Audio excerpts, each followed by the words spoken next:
꼭 알아야 할 어제의 뉴스.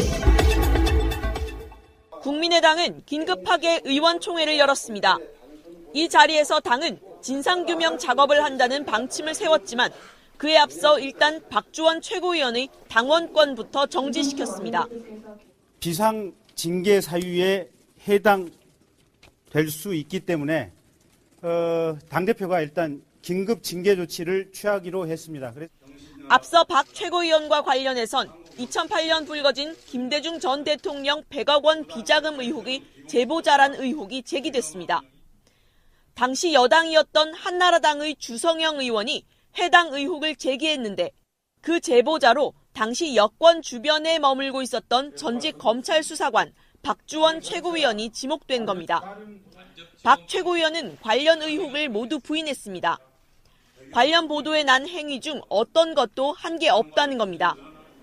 하지만 주성영 전 의원은 JTBC와의 통화에서 박 최고위원으로부터 관련 자료를 받은 게 맞다는 취지로 말했습니다. 주 전 의원이 제기한 비자금 의혹은 4개월여 만에 검찰 조사를 통해 사실 무근으로 밝혀졌고 주 전 의원은 명예훼손 혐의로 벌금형을 받은 바 있습니다. 김태효 전 청와대 대외전략기획관에게 적용된 주요 혐의는 직권남용과 정치 관여입니다. 2012년 7월 퇴직하기 전까지 국군 사이버사령부의 정치적인 댓글 활동을 지시한 혐의를 받고 있습니다. 또 사이버사 군무원 채용 과정에서 우리 편을 뽑으라는 것이 VIP 강조사항이라면서 불법 사찰을 지시한 혐의도 받고 있습니다. 검찰은 또 김 전 기획관이 청와대 재직 시절 기밀 문건을 빼돌린 정황을 포착하고 군사기밀 유출 및 대통령 기록물법 위반 혐의를 영장 범죄 사실에 포함한 것으로 파악됐습니다. 지난달 28일 김 전 기획관의 대학 사무실 압수수색 당시 국방부와 국정원, 기무사가 청와대에 보고한 문건이 일부 적발됐기 때문입니다. 검찰은 댓글 공작과 관련해 이 전 대통령 지시가 있었다고 인정했다는 김관진 전 국방부 장관의 진술에 대한 JTBC 보도 직후 김 전 기획관이 이명박 전 대통령과 만난 정황에 대해서도 증거 인멸 우려 등 중요한 구속 필요 사유 중 하나로 적시했습니다.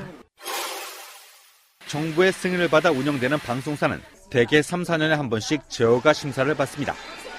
KBS, MBC, SBS 등 지상파 3사의 경우 제어가 기간이 이달 말로 끝나 최근 심사를 받았습니다. 그런데 이들 3사 모두가 제어가 기준에 미달한 점수를 받은 것으로 드러났습니다. 확인 결과 SBS는 647점, KBS 1TV와 2TV는 각각 646점과 641점, MBC는 가장 낮은 616점을 기록했습니다. 제어가 기준 점수인 650점을 전부 넘지 못한 건데 방송법에 따라 조건부 제어가 또는 제어가 취소를 할 수 있습니다. 특히 지상파 3사는 평가 항목 중 가장 비중이 높은 방송의 공적 책임, 공정성과 공익성 평가에서 낮은 점수를 받은 것으로 알려졌습니다. 수신료로 운영되는 KBS가 제어가에서 기준점 이하를 받은 건 창사 이래 처음입니다. 전국 언론노조 KBS 본부는 성명을 내고 치욕적이며 세계적인 조롱감이라며 경영진이 책임을 져야 한다고 주장했습니다. 방통위는 지상파들로부터 추가 자료를 제출받고 조만간 전체회의에서 최종 결론을 내릴 예정입니다.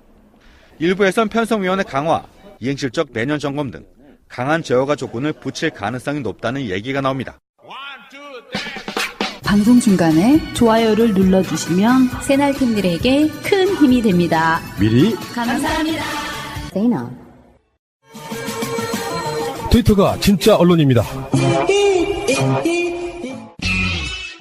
중소기업 대표로부터 대출 승인 대가로 뇌물과 성접대를 받은 중소기업진흥공단의 대출 담당 직원이 재판에서 실형을 받았습니다. 요즘도 이런 거 하나요? 혐의를 보니까 성상납 이런 것도 받고 유흥도 접대받고 돈도 받고 뇌물수수로 기소된 사람이 징역 1년에 벌금 1,280만 원, 추징금을 1,280만 원을 받았어요. 그리고 이 사람에게 대출을 승인해달라고 뇌물을 건네고 향응을 제공한 혐의로 중소기업 대표가 또 징역 6월에 집행유예 1년을 선고를 받은 건데요. 네, 2009년부터 이제 뭐 청탁을 들어달라 이러면서 17번에 걸쳐서 중소기업 대표는 자기가 2,630만 원 상당의 현금과 성매매를 포함한 접대를 했다라고 이야기를 하고 있는 건데 재판부에서는 혐의 가운데 일부만 인정을 했는데 거기에는 이제 현금 수수한 부분과 유흥주점 접대비 여기까지가 들어가서 중소기업 대표는 집행유예 선고를 받았지만 중소기업진흥공단 직원은 실형을 바로 선고를 당연히 받는 그렇게 거거든요. 받아야죠. 홍종학 장관, 요번에 그 초대 중소벤처기업부 장관으로 요번에 임명된 홍종학 장관이 반드시 확인하고 근절해야 되는 문제 중에 하나가 이거예요. 제도로서의 민주주의가 흔들리고 구타는 일은 이제 없습니다. 민주주의가 밥이고 밥이 민주주의가 되어야 합니다. 이게 지금 형사사건화 됐기 때문에 다행히 이렇게 처벌을 받고 있는데 이 현장에서 굉장히 심각하거든요. 창업 관련한 자금 그리고 창업 실패 후에 이제 재도전하는 과정에서 그 지원되는 자금 그리고 여성 기업들 중심으로 그 특별 자금들이 또 있거든요. 그런 이제 창업, 프랜차이즈, 기업 진흥, 중소기업 진흥 이런 명목으로 그 조성되는 돈들이 상당히 그 큰 목돈들이 많이 있는데 거기에서 끊임없이 제기되는 자본들이에요. 정말 지저분한. 그래서 저는 국회 그만두고 나와서 개인적으로 사업을 하면서도 이 정부 자금을 절대로 쓰지 않겠다는 다짐을 하면서 지금 진행을 하고 있거든요. 너무 지저분한 제안들이 너무 많았어요.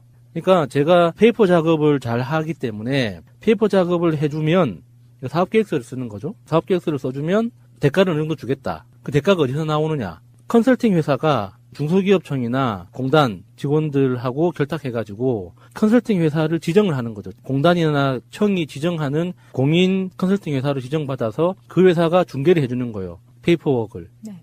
그래서 일종의 커미션 떼먹기처럼 그런 식으로 제안이 들어오는 거죠. 그래서 일종의 그 커미션에 얼마를 주겠다. 그러면은 그 돈은 결국에는 창업가가 가져가야 될 몫에서 떼는 거잖아요. 그래서 그게 너무 싫은 거예요. 이런 게 차라리 낫죠. 이렇게 향응을 제공받아서 어떤 과정을 통해서 적발이 됐는지 모르겠지만 그 지금 현장에도 많이 일어나는 일이거든요. 그리고 직원들이 노골적으로 요구한다는 소문들도 있어요. 요구를 받는 사업자 입장에서는 그래도 필요하니까. 그래도 그게 아쉬우니까 어쩔 수 없이 견디는 거죠. 사업자 입장에서는 대출이 필요한 게 내가 개인 자금을 유용하기 위한 것이 아니라 사업에 필요하기 때문에 대출을 신청을 하는데 예. 사실은 그게 의리의 입장이에요. 그래서 아쉬운 사람인 거예요. 저도 이제 예전에 그런 대출 경험을 많이 겪어봤는데 대출을 신청할 때 뭐가 들어오냐면 지금은 그걸 법적으로 금지하고 있는데 꺾기가 들어와요. 꺾기는 뭐예요? 은행에서 꺾기가 들어오는 경우가 뭐냐면 내가 대출을 5억을 신청을 했어요. 그럼 5억을 신청했으면 은행에서 꺾기라는 게 뭐냐면 이 부분이 좀 아쉬운데 해줄 테니까 1억짜리 적금 하나 부으세요. 이렇게 얘기가 들어와요. 그럼 그거 안 들어갈 수가 없어요. 대출 받아야 되니까. 또 내지는 가족들, 직원들 명의로 뭐 은행에서 이번에 신규 이게 뭐 상품이 나왔는데 이거 다 들어주세요. 이렇게 들어와요. 심심치 않게 그런 경우가 많습니다. 사실 그래서 기업하는 분들이 대출을 받을 때 거의 아마 제가 보기에는 아직도 거의 이런 관행 때문에 피눈물 흘리는 경우가 많이 있다고 봐요. 특히나 이 페이퍼들, 서류들을 사업계획서나 사업보고서를 보고 평가해서 심사위원회를 통해서 평가한 결과를 바탕으로 대출 집행을 하거든요. 그러니까 그 평가하는 과정에서 일어나는 정말 아쉬운, 을 중에서도 정말 갑을병 정도라도 들 수밖에 없는 사업자들의 입장이 그런 약한 입장을 악용하는 경우들이 아직까지 있다고 많은 사람들이 슬픈 이야기를 합니다. 그래서 그것 때문에 사기당해가지고 커미션을 선지급하면 대출을 해준다는 그 말 때문에 보이스피싱하고 똑같잖아요. 그렇네. 예, 그런데 담당 공무원이 그런 뉘앙스를 풍기면 노골적으로 계좌번호 주면서 여기에 얼마 입금하면은 대출 해드릴게요. 이렇게는 안 하거든요. 근데 그런 전체적인 분위기를 풍긴단 말이에요. 중간에 껴있는 컨설팅 회사가 그런 분위기를 이야기를 해주고 담당자가 고압적인 자세로 나오고 그러면 입금되면 해결되나 보다. 그럼 입금돼도 안 되잖아요. 그래도 어떻게 고발을 못 해요. 왜냐면 다음 해에도 사업을 해야 되는데. 그런 슬픈 이야기들이 많이 있었는데 이렇게 이번에 적발돼서 이런 선고가 있었는데 홍종학 장관이 이런 현장에서 일어나는 이런 부조리에 대해서 조금 더 살펴보고 정말 이거 철저하게 근절을 시켜야 되거든요. 그렇네요. 이거 한 건뿐이 아닐 거기 때문에 특히나 이런 담당하시는 분들 이번 실형 받는 거를 보고 좀 움찔하셨으면 좋겠어요. 그리고 이게 좀 약간은 그 새는 옆으로 새는 이야기일 수도 있는데 정부가 창업이든 중소기업이든 지원하기 위해서 자금을 지원하면서 정말 고쳐야 되는 것 중에 하나가 기본적인 태도예요, 태도. 이 정부 자금을 쓰려고 신청하는 사람을 일단 도둑으로 보고 모든 프로세스를 설계해놔요. 그래서 100만 원을 쓰면 200만 원어치 페이퍼워크를 해야 돼요. 그래서 제가 정부 자금을 안 쓰는 이유가 그거거든요. 차라리 그 서류 작업을 할 시간 동안 내가 고객을 위해서 일을 하거나 차라리 나를 위해서 일을 하는 게 훨씬 생산성이 좋지. 그 정부 자금 뭐 500만 원, 1000만 원 그거를 영수증은 영수증대로 첨부해야 되고 영수증이 발행할 수밖에 없었던 이유를 다 작성해야 되고 쓸 때 있었던 같이 담당 그 참석자들 다 회의록 다 기록하고 서류 다 받아야 되고 항목별로 성과를 다 또 리포트로 써야 되고 하다 보면 한 2천만 원 쓰고 나면 5천만 원어치 일을 하는 거예요. 그러면 그 5천만 원어치 일을 하는 게 본질적인 그 사업 목적을 위해서 어떤 생산성이 있는 일을 하는 거면 그런 일을 하도록 유도를 하는 프로세스면 좋죠. 내 고객에게 더 열심히 할수록 내 성과가 자동으로 나는 식으로 자금을 관리해주면. 근데 절대 그렇지 않아요. 이거는 단돈 100원이라도 허투루 썼을까봐. 그래서 이 규정 외에 벗어난 돈을 썼을까봐 감시하기 위해서 그 여러 가지 그 서류들을 요구를 하는 거거든요. 남의 돈이 이렇게 무서운 겁니다. 그래서 이거를 도대체 사업을 하라고 주는 돈인지 자신들의 어떤 서류 편의상을 그 행정적 편의를 위해서 우리를 부리는 건지 이게 헷갈릴 때가 많거든요. 그래서 정말 중소기업을 살리기 위해서 여러 가지 정책 자금을 집행을 한다면 사업자들이 자기들이 꿈꾸는 대로 자기들의 아이디어를 그대로 실현할 수 있게끔 자율성을 줘야 되는데 그렇지 않은 경우가 대다수여서 담당 직원들도 답답해하죠. 규정대로 하는 거니까. 그런데 여러 가지 그 현장에서의 현실과 다른 게 너무 많아서 부조리한 게 많이 있죠, 아직까지. 사실 그 부분에 대해서는 담당 공무원들이나 이 제도를 규정하는 사람들도 모르고 있지는 않을 거예요. 모르고 있지는 않은데 사실 이게 정부 자금이라는 걸 눈먼 돈으로 보고 빼먹는 사람들이 사실은 많이 있어요. 그런 사람들 때문에 이런 규정을 두고 규제를 가하고 제한을 두는 것인데 이게 좀 시스템상으로 바꿔야 될 필요성은 있지만 그렇다고 이게 이제 자율적으로 놔두면 아마도 그런 눈먼 돈 역할을 하는 확률이 더 높아질 위험성도 있어요. 그래서 어려움이 많이 있는데 이 부분은 좀 전문적인 학자들과 금융 전문가들 이런 부분들이 좀 대충 해도 되는데 너무 열심히 하신 거 아니에요? 아니요, 그 담당 직원들이 요구하는 그 서류의 수준이 굉장히 많습니다. 기본적인 서류가. 네, 저도 중기청하고 좀 일을 해봐서 그분들이 얼마나 일하기 힘든 타입인지 약간은 알고 있는데 이런 부분들이 빨리 홍종학 장관님과 함께 고쳐져 나갈 수 있기를 기대해 봅니다. 자, 예산안이 통과가 됐다고 해서 모든 문제가 해결되는 건 아니죠. 내년에 바로 코앞으로 다가온 지방선거, 그리고 선거구제 개헌, 이렇게 세 가지 키워드가 아직 남아있는데요. 지금 6.13 지방선거는 이제 거의 6개월 앞으로 다가왔습니다. 사실 이번 2018년도 예산안 심사에서부터 지방선거 이슈였죠. 사실은 그게. 네. 2018년도 예산을 정부에서는 지방선거 이 직후에 집행하는 것으로 예산안을 잡고 준비를 했는데 야당들의 거센 반발에 의해서 9월달로 미뤄지고 이런 지금 상황들이 벌어졌고요. 예산이 깎이고 시기가 늦춰지고 이미 야당들의 입장에서는 지방선거용으로 예산을 활용한 겁니다. 그렇게 됐고요. 그 다음에 선거구제 개편 문제는 이것도 사실은 빨리 마무리가 돼야 되는 게 선거구제 개편이 예전 같으면 그냥 법안이나 이슈가 있을 때 따라갔거든요. 묻혀갔거든요. 그런데 이번에는 사실은 이번 예산안 타결을 준비하면서 민주당하고 국민의당 원내대표가 합의한 부분이 선거구제 개편이에요. 그러면서 지금 이제 곧 그 선거구제 개편에 대해서 탄력을 받고 나갈 텐데 이 부분에 대해서는 선거구제 개편은요. 민주당, 국민의당, 바른정당, 정의당이 모두 물론 어느 정도 방향성의 차이는 있지만 강론에 들어가면 차이가 있지만 총론은 합의가 돼 있는 상태예요. 그래서 선거구제 개편해야 되겠다라는 총론은 합의가 돼 있고 자유한국당은 빠져 있죠. 이 모양이 작년 1년 전에 보면 탄핵정국하고 맞아요. 그래서 탄핵정국 때 그때 자유한국당은 빠져 있고 나머지 정당이 연합해서 탄핵연대를 했거든요. 지금 그것과 비슷한 상황으로 가고 있는 거고 이렇게 되면 아마 선거구제 개편은 강론에서 좀 부딪힘이 있을지 모르지만 어떤 시기도는 아마 개편이 될 것 같다라는 그런 생각을 하게 되네요. 선거구제가 개편되더라도 가장 원론적인 거 있죠. 지금은 과대 대표되고 있잖아요. 1등이 그 무조건 독식하기 때문에 그 사표가 너무 많은 시스템이잖아요. 네. 그래서 이 사표가 없는 소수의 표도 국회 의석으로 반영될 수 있는 시스템을 마련해야 된다. 그러니까 그거에 대해서 여러 가지 이름이 많죠. 연동형 비례대표제도 있고, 뭐 독일 뭐 정당 명부식 비례대표제도 있고 여러 가지 이름이 붙어 있지만 우리가 절대 잊지 말아야 하는 거는 지금 현재의 국회 의석을 배분하는 시스템은 굉장히 비합리적이라는 거예요. 맞아요. 현실과 동떨어져 있기 때문에 그 안철수가 항상 자기가 만들었다고 말하는 그 다당제, 말도 안 되는 다당제 있죠. 실제로 만들려면 그 선거구제와 선거제도 개편을 통해서 소수의 의견도 국회 의석으로 반영되는 형태가 만들어질 때 완성될 수 있는 거예요. 그리고 여기서 우리가 한 가지 더 짚고 넘어가야 되는 게 의석수에 대한 우리의 고정관념인 거죠. 보통 국회의원들이 이번에 이제 자유한국당이 예산안 그 통과 과정에서 진짜 지저분한 모습을 많이 보여줬잖아요. 네. 그러니까 세비 아깝다 이 새끼들아 뭐 이런 식으로 이제 이야기하니까 당 해체해라 꺼져라 막 이렇게 막 강하게 이제 비난하시는 분들이 있는데 그거의 연장선으로 그래서 국회의원을 줄여야 돼. 그래서 저렇게 그 세금 파먹는 새끼들 없애야 돼. 라고 말하는 게 속 시원하고 뭔가 좋은 이야기 같은데 실제로는 나한테 안 좋은 이야기예요.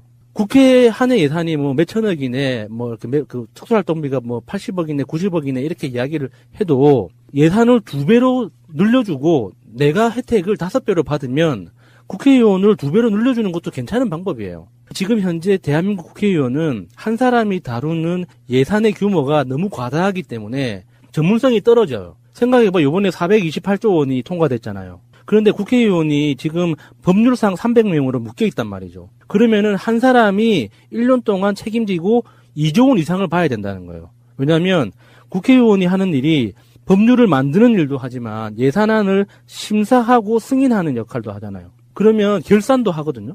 그러면 지난해 썼던 돈을 결산 심사도 하고 내년도 예산을 평가하고 심사를 해야 되는데 그러면은 의원 한 사람이 최소 2조 원 이상을 봐야 된다는 거예요. 그게 현실적으로 현장에서 그런 이야기를 해요.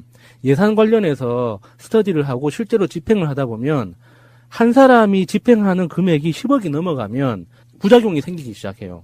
그래서 자금을 집행할 때는 10억당 한 명이라는 어떤 비공식적인 그냥 그 개념적으로 예산을 책정할 때 예산이라는 거는 사업을 해야 되는 거고 그 사업이라는 거는 어떤 감시하는 사람이 있어야 된다는 뜻이잖아요. 그러면 그 사람이 10억당 한 명 정도는 최소한 있어야 된다. 이렇게 보거든요. 그런데 국회의원 한 명에 딸려있는 보좌관들하고 인턴 포함해서 국회의원까지 10명이에요. 보좌진 7명에 인턴 2명이면 9명이고 국회의원까지 10명이란 말이죠. 10명이 2조 원을 본다는 건 한 사람당 2천억씩 본다는 뜻이잖아요.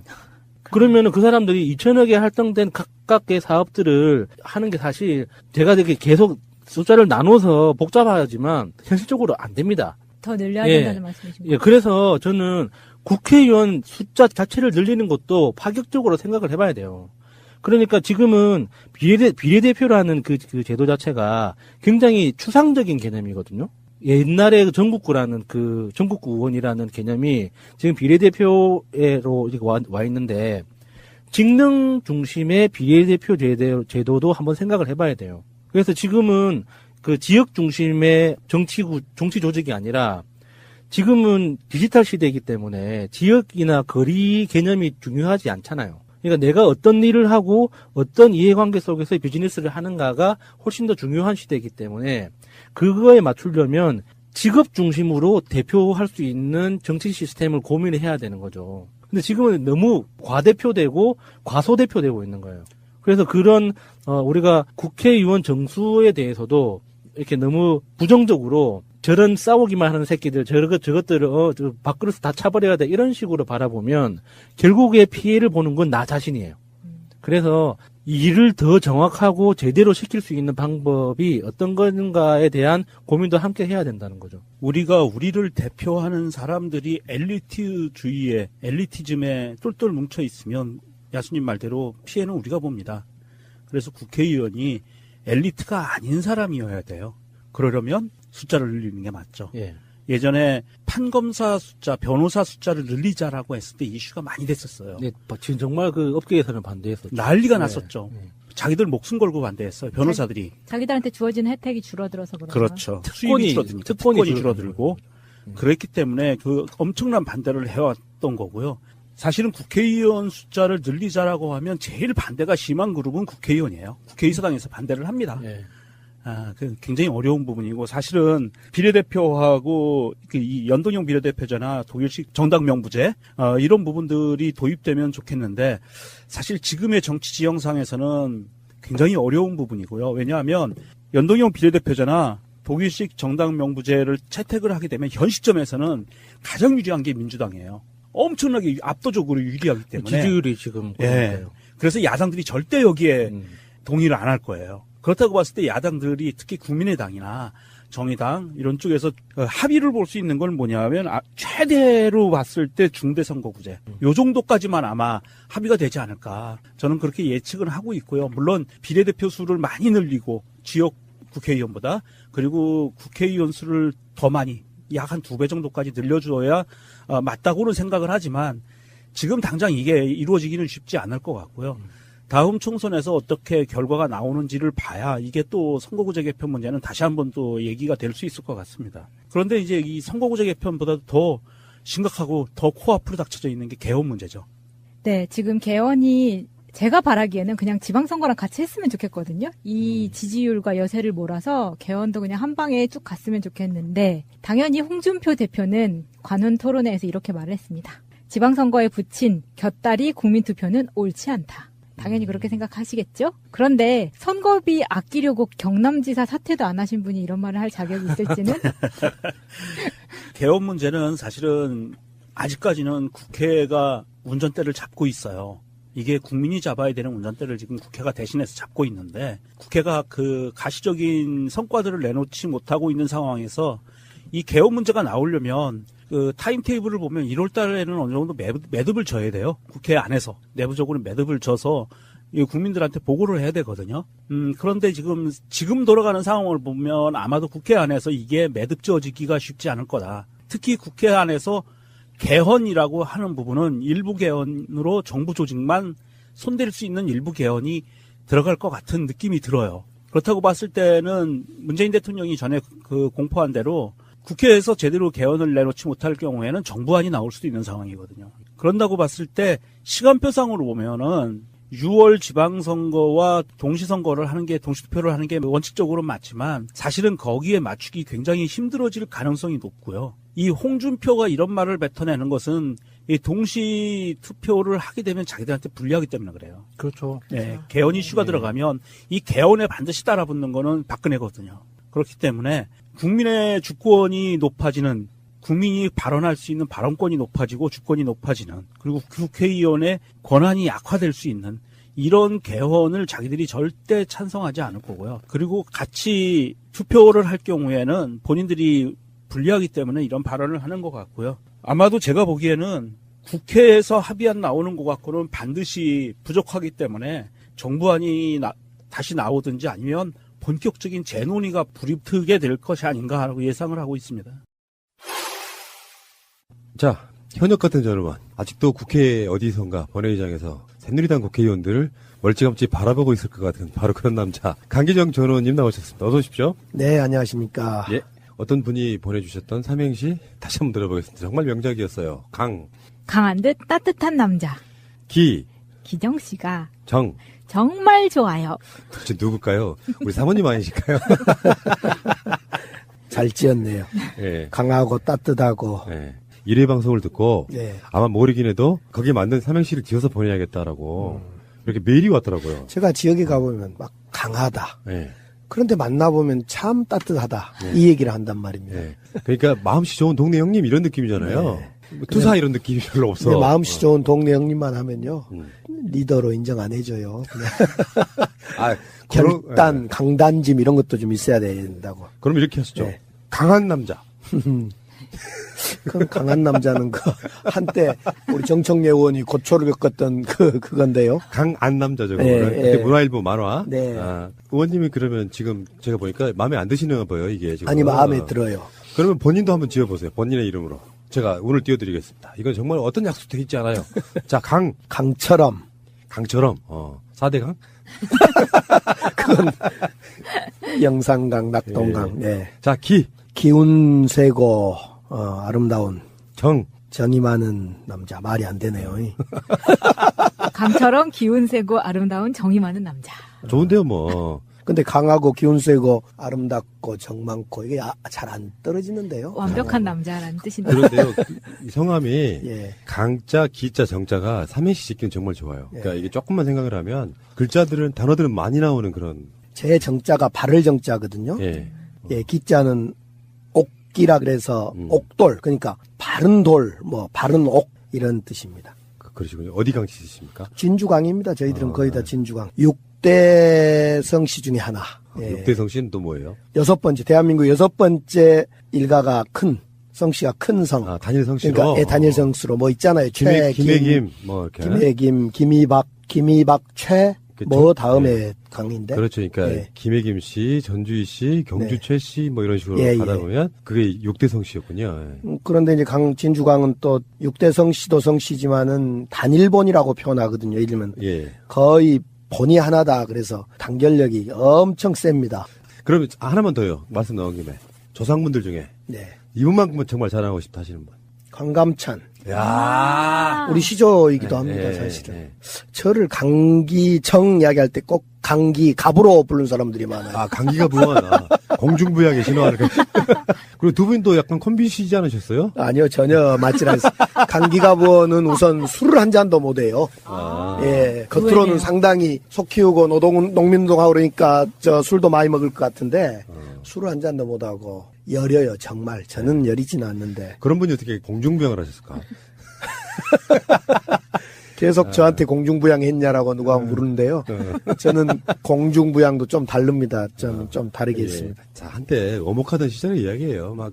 법만 있으면은 갖다가 날치기 해버리고 그런 게 비일비재했었잖아요. 그렇죠. 선진화법이 있어서 그나마 그런 모습 안 보이는데 사실은 희생양들이고 진짜 나쁜 사람들은요 싸움 시켜놓고 뒤에서 이렇게 팔짱 끼고 있어요. 남들 욕 다 먹게 만드는 거. 청와대. 예, 그렇죠. 투표 결과를 말씀드리겠습니다. 총 투표수 299표 중 가 234표, 부 56표, 기권 2표, 무효 7표로서 대통령 박근혜 탄핵 소추안은 가결되었음을 선포합니다.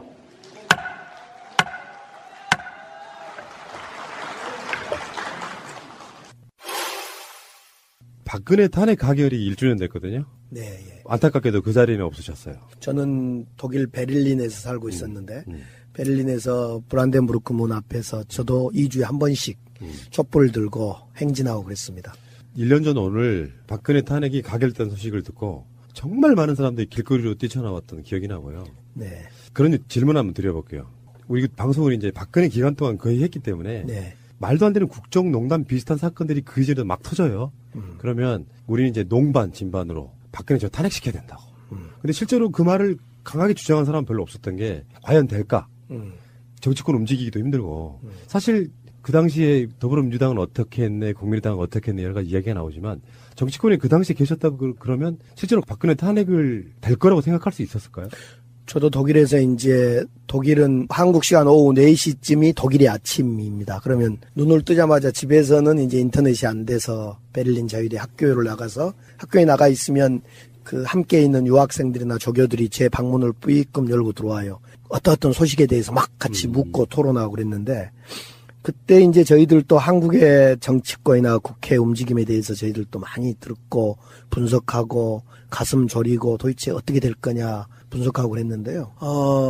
우선 당시에 국회는 뭐 부분적으로는 그렇지 않는 사람도 있었지만은 우왕좌왕했어요. 또 하나는 노무현 탄핵에 대한 어떤 역풍 때문에 그랬는지 탄핵이라는 말을 꺼내기가 상당히 초반기에는 힘들어했죠.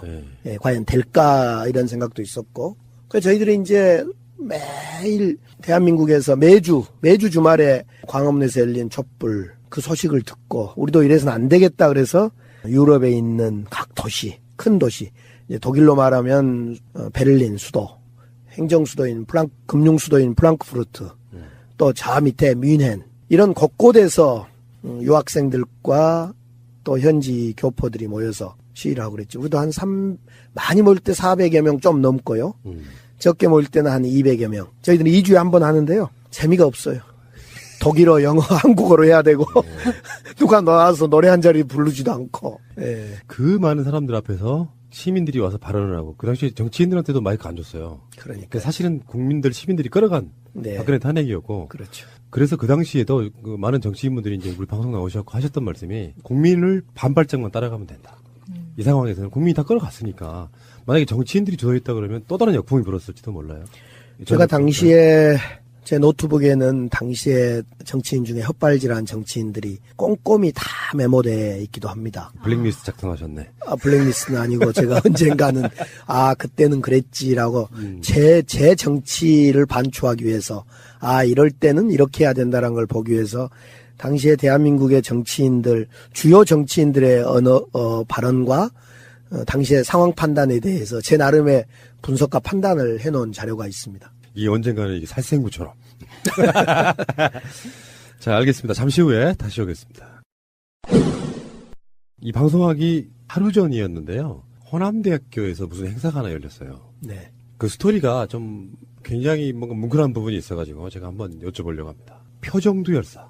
네. 방송 들으시는 분들이 어서 많이 들은 이름인데 하실 분들이 꽤 많으실 거고 이제 이쪽에 관심 많으신 분들은 뭐 당연히 알아들으실 수 있는 건데 표정두 하면은 5.18 기념식에서 문재인 대통령이 처음으로 대선 당시 그랬거든요. 대통령이 돼서 5.18 행사에 참석하겠다. 그러면서 문재인 대통령이 하신 말씀이 있는데요. 마차님. 저는 오늘 5월의 죽음과 광주의 아픔을 자신의 것으로 삼으며 세상에 알리려 했던 많은 이들의 희생과 헌신도 함께 기리고 싶습니다. 1982년 광주 교도소에서 광주 진상규명을 위해 40일간의 단식으로 옥사한 29살 전남대생 박관현. 1987년 광주 사태 책임자 처벌을 외치며 분신 사망한 25살 노동자 표정두. 1988년 광주 학살 진상규명을 외치며 명동성당 교육관 4층에서 투신 사망한 24살 서울대생 조성만. 1988년 광주는 살아있다 외치며 숭실대 학생회관 옥상에서 분신 사망한 25살 숭실대생 박내전. 예, 이 구절을 노동자 표정들을 말씀하실 때 강기정 의원이 그 행사장에서 펑펑 울었다는 그게 있어요. 사실인가요? 그때는 전율을 느꼈어요. 일단 너무 우선 감격했고요. 감격의 눈물이죠. 슬픔의 눈물이 아니라. 일선에는 표정두 열사랑 친구셨다고 그러는데? 예, 고등학교 이제 친구였는데 제가 감옥 갔던 시절에 이 친구는 이제 군대를 갔고 제가 감옥에 있는 동안에 분신을 해서 사망을 했죠. 그런데 이런 표정두 열사나 또 앞서 말씀드린 박관현 열사, 조성만 열사, 박내전 열사 등에 대해서 대통령이 직접 입으로 어떤 공식 기념식장에서 불러졌다. 이건 부활입니다. 부활. 그냥 민주주의에 대한 부활. 근데 저는 그 순간에 이런 생각을 했어요. 광주에 사는 사람으로서 매번 5.18은 당사자들의 것이고 당사자주의에 빠져 있더란 거예요. 5.18 하면 그 당시에 총을 직접 들었거나 또는 들은 것만으로는 부족하고 부상자 또는 구속자, 유족으로 확정된 사람들 것으로 당사자주의에 빠져서 상당히 5.18이 갇혀진 느낌이었는데 우리 문재인 대통령께서 기념사에서 이런 표정두 열사를 불러내면서 5월의 저항을 민주주의로 승화시켰던 그 열사들을 살려냈다는 점이 정말 컸다고 봅니다. 그동안에 5월은 5월이었고 6월은 6월이었고 노동운동은 노동운동이었는데 이 5월 정신의 기초에서 노동운동, 학생운동 이런 여러 가지 민주화 운동을 연결짓고 살려냈다. 이런 점에서 저는 깜짝 놀랐어요. 문재인 대통령의 발언의 취지는 5.18 때 돌아가신 분들만 있는 게 아니라 진상규명을 외치면서 1982년에, 1987년에, 1988년에, 88년에 진상규명을 끊임없이 요구했던 분들의 노력이 있어서 결국에는 사실은 80년대 87 민주항쟁 때 사상적 모든 기반이 5.18 진상규명과 책임자 처벌이었잖아요.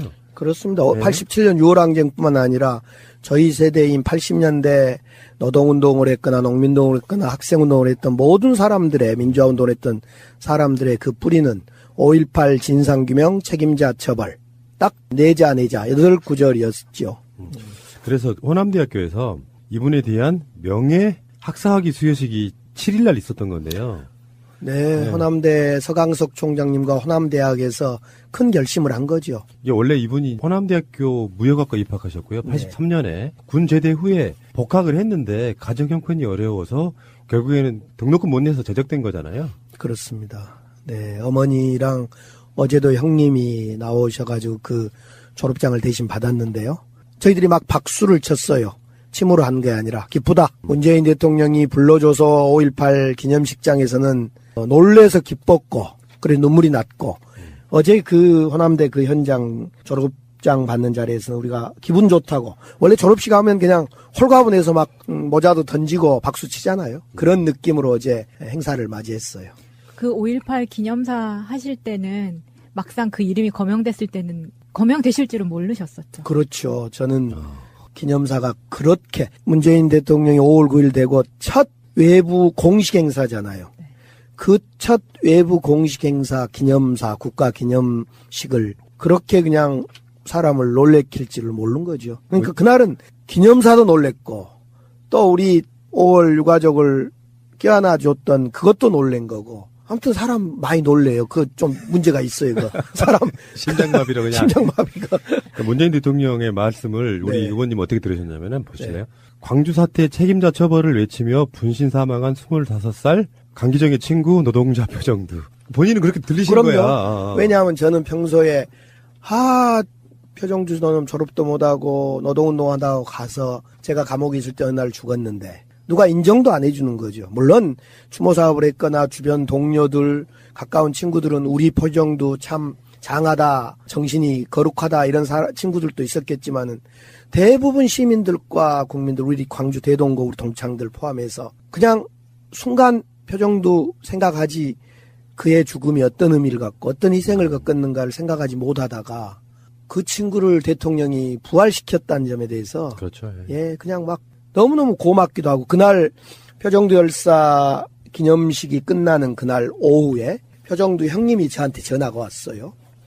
강원 정말 고맙소. 우리가 어디에 전할 수가 없으니 혹여라도 대통령 또는 임종석 비서실장 또는 그 글을 쓴 사람 그 연설 기념사를 쓴 사람을 만나거든. 우리 어머니나 가족들은 이제 30년 묻어둔 그 여한이 다 없어졌고 아무렇지 않으니 국정을 잘해라. 아이고. 고맙다라고 전해주라.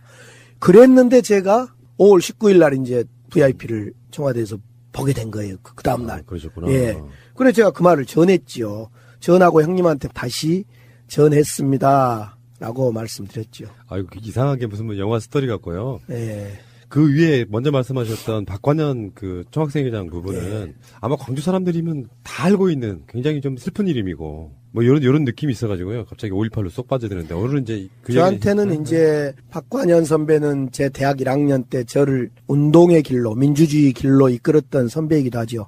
박관현 선배가 죽어간 그 마지막 순간을 제가 보고 시신을 지키다가 시신을 경찰들이 탈취해서 영광으로 묻을 때 제가 그때 잡혀 들어가서 처음으로 1학년 때 경찰서를 가기 시작했고 그로부터 제 운동, 민주주의의 삶이 좀 달라졌는데요. 그런 점에서 박관현, 표정두, 이철규 이런 정말 우리 선배 또는 친구들은 참 제 삶을 지금까지 지탱해 준 힘이기도 했고 저를 잘 앞으로 갈 수 있도록 하는 나침판이기도 했죠. 예. 길을 가다가 넘어진 김에 쉬어가라는 그 사모님의 말씀에 이런 내용들이 들어있는 거예요. 네. 그러니까 이렇게 돌아가신 분들도 있고 네. 그 사이에 국회에서 3선이나 했다면 더 이상 인생에 누릴 건 다 누렸다라고 생각하는 그 풍족한 마인드 이게 지금 현재 강기정 의원을 만들고 있는 게 아닌가 이런 생각을 해보고요. 자, 알겠습니다. 광주 교도소에서 광주 진상규명을 위해 40일간의 단식으로 옥사한 29살 전남대생 박관현, 1987년 광주 사태 책임자 처벌을 외치며 분신 사망한 25살 노동자 표정두, 1988년 광주 학살 진상규명을 외치며 명동성단 교육관 4층에서 투신 사망한 24살 서울대생 조승만, 1988년 광주는 살아있다 외치며 숭실대 학생회관 옥상에서 분신 사망한 25살 숭실대생 박래전. 수많은 젊은들이 5월 영령에 넋을 위로하며 자신을 던졌습니다. 책임자 처벌과 진상규명을 촉구하기 위해 목숨을 걸었습니다. 국가가 책임을 방기하고 있을 때 마땅히 밝히고 기억해야 할 것들을 위해 자신을 바쳤습니다. 진실을 밝히려던 많은 언론인과 지식인들도 강제 해직되고 투옥당했습니다. 저는 5월의 영령들과 함께 이들의 희생과 헌신을 헛되이 하지 않고 더 이상 서러운 죽음과 고난이 없는 대한민국으로 나아가겠습니다.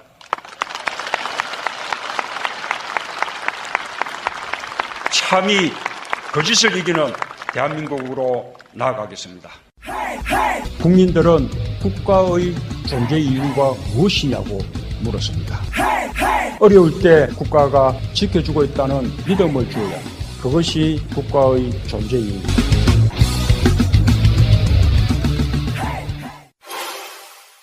어마어마한 사건이 하나 터졌습니다. 국민의당에 지금 박지원 아니에요. 제가 오늘 어떤 분한테 그런 얘기를 했더니 박지원 아니냐고 그래서 박지원이라고 떨어 있다. 박주선이라고 하는 분도 계세요. 그 2008년에 주성영 의원이 그 당시에 한나라당이었죠. 그 주성영 의원이 DJ 비자금 CD 뭐 이런 거를 이제 폭로 비슷한 걸 해요. 근데 그 제보자가 현재 국민의당에 있는 박주원 최고위원이다. 한나라당 공천으로 안산시장까지 하신 분이에요. 네. 그리고 그 공천을 주고받고 하기 전에 얼마 전에 이제 검찰에서 나오신 분이잖아요. 그렇다 보니까 DJ 비자금에 대한 제보를 한 사람이 국민의당 최고위원 이렇게 생각하니까 이게 발칵 뒤집힌 상황이 된 건데요. 이거 어떻게 받아들이십니까 지금? 우선 당시에 2008년 또는 6년에서 8년 시기를 잘 봐야 되는데 그때가 이제 이명박 정권 초기 아닙니까? 이명박 정부에서는 어떻든 노무현 대통령과 김대중 대통령의 흠결을 내야 되겠다. 그래서 노무현 대통령한테는 논두렁시계로, 김대중 대통령한테는 100억 비자금으로 흠결을 내고자 정치공작 음모를 꾸민 것 같아요. 그런데 그때만 하더라도 이 논두렁시계나 100억 비자금 문제가 국민들 속에 먹혀 들어갈 것처럼 보였던 거죠. 그런 점에서 이명박 조사가 안 되고 있는 게 참 안타까운데요. 당시 이명박 정권의 전 정권에 대한 정확한 정치 공작이다 이렇게 봅니다. 국민의당을 만들면서 안철수 씨 이분은 호남에 있는 국회의원들만 데려간 게 아니고 일정 부분 이태규라든지 하는 MB계 사람들을 한 당으로 끌어들여서 이렇게 만들어진 당이란 말이에요. 근데 사실은 국민의당 그러면 호남계 국회의원들만 있는 게 아니고 안철수가 그렇게 해서 이렇게 끌어들인 일종의 MB계들이 꽤 있는 그런 당이라고 보시면 되는데 그런 입장에서 보면 이제 사실 그분들의 어떤 민낯이 한번 제대로 드러나준 게 아닌가 이런 생각이 드는데. 그렇죠. 국민의당의 정체성이 뭐냐 이것이 끊임없이 문제됐던 거죠. 안철수 대표가 과거 후보 시절에 5.18에 당헌에 5.18을 뺄 거냐 넣을 거냐 이런 얘기도 있었고 또 햇볕 정책을 이어갈 거냐 말 거냐에 대해서도 명쾌하지도 않고 그래 국민의당은 끊임없이 이 정체성이 뭐냐 이걸 질문을 받았던 당이죠. 지난 이제 문재인 당대표 쫓아내고 탈당하고 분당하고 총선까지 오는 과정에 끊임없이 그 질문을 국민의당은 받았던 거죠. 너희 당의 정체성은 뭐냐. 그것들이 하나하나 지금 밝혀져 가고 문제되어 나오는 과정이 이번 박주원의 비자금 의혹, 비자금 정치공작 사건이다 싶어요. 이 박주원 같은 사람을 어떻게 이런 사람이 물론 모를 수도 있고 뭐 그럴 수도 있겠지만 이런 사람이 어떻게 국민의당의 최고위원으로 앉을 수 있는 거냐. 네. 그런 식으로 이렇게 가면 쓰고 그런 사람들이 호남 분들 이렇게 현혹해가지고 그러죠. 이런 분들이 오늘 마침 9일부터 11일까지 안철수 호남행 열차를 타겠다 그러는데 박주원 데리고 오면 호남에서 돌멩이 맞아 한번 좀 데려왔으면 좋겠어요. 정치판이 이런 것입니까? 너무하잖아요. 이 상황은. 호남행 열차 타고 박수 받으려고 하는 게 아니라 이 박주원 여기를 정치 공작한 사람을 최고위원을 데려와서 호남 목포 앞 광장에 세워야 됩니다. 정말 안철수. 그래놓고 DJ 팔이 한 거예요. 그렇죠. 정말 황당하고요. 이럴 수 있다고 생각해요. 굳이 가정을 하자면 그러면 자기가 본인이 DJ 정신을 계승한 정당의 최고위원쯤 되려면 스스로 고백했어야 되는 거라고 보거든요. 그러니까 지금 이 상황은 어떤 느낌이냐면 자기가 정치권으로 진출하면서 그 당의 공천을 받기 위해서 사실은 딜한 것밖에 아니다. 저는 그렇게 보는 느낌이거든요. 알고 보면. 그 국회 때 주성용이죠. 주성영. 예, 주성영 의원이 사고 칠 때마다 주승용 의원이 욕을 먹었죠. 여수에 주승용 의원이 욕을 많이 먹었는데 오해를 받아서요. 이 주성영 의원이 사실은 정치검찰의 대표적인 정치검찰 정말 센 사람이었죠, 이분이. 네, 상당한 모략 음모가였는데 그 사람하고 같이 당시에 음모를 꾸민 거죠, 정치 공작을. 이분 정치권에 사라졌는데 지금 뭐 하실까요? 소식 좀 아십니까? 그때 이제 재판도 받고 요즘에는 소식 못 들었습니다. 비슷한 이름으로는 주호영도 있잖아요. 얼마 전까지 그 바른정당 원내대표. 주호영은 지금 현 의원님이시고. 그러니까. 네. 주승용도 있고. 네. 이분들이 또 주씨들이 또 이렇게. 자, 근데 이게 좀 심각하다고 느끼는 게 저는 최소한 그렇습니다. 지금 더불어민주당에 계시는 뭐 국회의원들이나 정치인분들은 이런 식의 이중 플레이 하는 사람은 없을 거라고 보는데 이런 거 있잖아요. 정치라는 게 한번 이렇게 어떤 세력이 출렁해가지고 새로운 당이 만들어지면 여러 잡탕들이 섞이기 사실 마련인데 당의 세를 불리기 위해서 그런 전력 있는 사람들까지 끌어들였다가 나중에 또 밝혀지는 상황이 만들어지니까 정말 진정성이란 정말 시보로치도 없는 그런 느낌 때문에 더 분노스러운 것 같다는 생각이 들어요. 그러니까 백마 타고 온 정치 지도자는 없다 이런 이제 우리 말이 있습니다. 갑자기 어느 날 하늘에서 뚝 떨어지는 어떤 선출직 리더는 존재하지 않는다. 우리가 그런 걸 여러 번 봤지 않습니까? 안철수보다 실망하고 고건 씨보다 실망하고 과거에도. 그래서 결국은 이 하늘에서 뚝 떨어진 백마 타고 오는 정치 지도자가 아닌 당에서 평소에 실력을 쌓고 공부하고 실천을 통해서 검증된 사람, 그들이 중심이 되어서 정치판을 이끌어가면 조금은 달라질 거다 이런 생각을 해보고요. 예. 사실은 이 박주원 건은 공소시효가 지났다고 하지만은 지났으니까 어떻게 할 건데가 아니라 다시 이 박주원 최고위원 진실을 고백해야죠. 당시 어떻게 된 건지 낱낱이 고백하고 사과할 곳에 당사자들에게 사과하고 국민에게도 사과하고 그리고 이런 정도 되면 이건 정치 공작이었기 때문에 떠나줘야 지구를 떠나거라 빠져주라 빠져야죠. 이 정도는 그냥 보통 문제가 아닌 게 DJ로 끝나는 사건이 아니에요. 이런 제보를 근거로 국정감사에서 DJ 비자금 의혹을 제기한 때가 바로 국세청이 노무현 대통령 후원자 박연차 회장에 대한 세무조사를 진행할 때였습니다. 그러니까 분위기가 DJ와 노무현 대통령 양 전직 대통령에 대한 살벌한 사회적 분위기를 만드는 데 일조했던 사건이거든요. 그렇죠. 당시에 국민들은 소고기 반대 촛불이 타올랐고 맞습니다. 이명박 정부 초기에 노무현과 김대중 정부를 흠결내고 우리들의 성과를 무너뜨리기 위해서 그 정치 공작을 하는데 제일 앞장서서 정치 공작에 가담한 사람이기 때문에 그런 가담한 사람을 최고위원으로 둔 국민의당은 사실 옛날 같았으면 이건 거의 정당 해체 수준이에요. 이 정도 되면. 호남에 안철수 대표 9일날 호남 가는 거 심각하게 고민해봐야 된다고 봅니다. 그렇다면 이 사건이 이게 어마어마한 스캔들이 하나 터진 거예요. 네. 그러면 국민의당에 지금도 어마어마한 내용 상태이잖아요. 사실상의 분단 상태의 느낌인데 이게 어떤 영향을 미칠까요?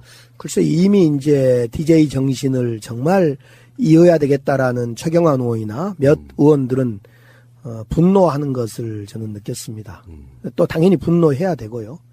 이건 그동안의 내용, 즉 안철수의 바른정당과의 통합 문제와는 전혀 또 다른 그 국민의당 내부에 있는 조금은 양심적이고 DJ 정신 유지를 받들겠다라고 실제로 살아온 사람들에게는 이건 양립할 수 없는 문제다. 예. 갈랐어요. 지금 그 국민의당에 김대중 대통령의 마지막 비서관이었던 최경환 저쪽 최경환하고 다른 최경환 의원님도 계시고 그리고 지금 상황이 이런 거예요. 이 사람은 이제 검찰 수사관 출신이고 대검 정보기획관실에서 근무했고 2005년에 퇴직했고 한나라당 소속으로 그러니까 안산시장을 지낸 적도 있고 그러다가 국민의당에 합류해가지고 이번 올해 8월 27일 날 전당대회에서 안철수계로 출마해가지고 안철수 후광으로 최고위원까지 당선된 사람이에요.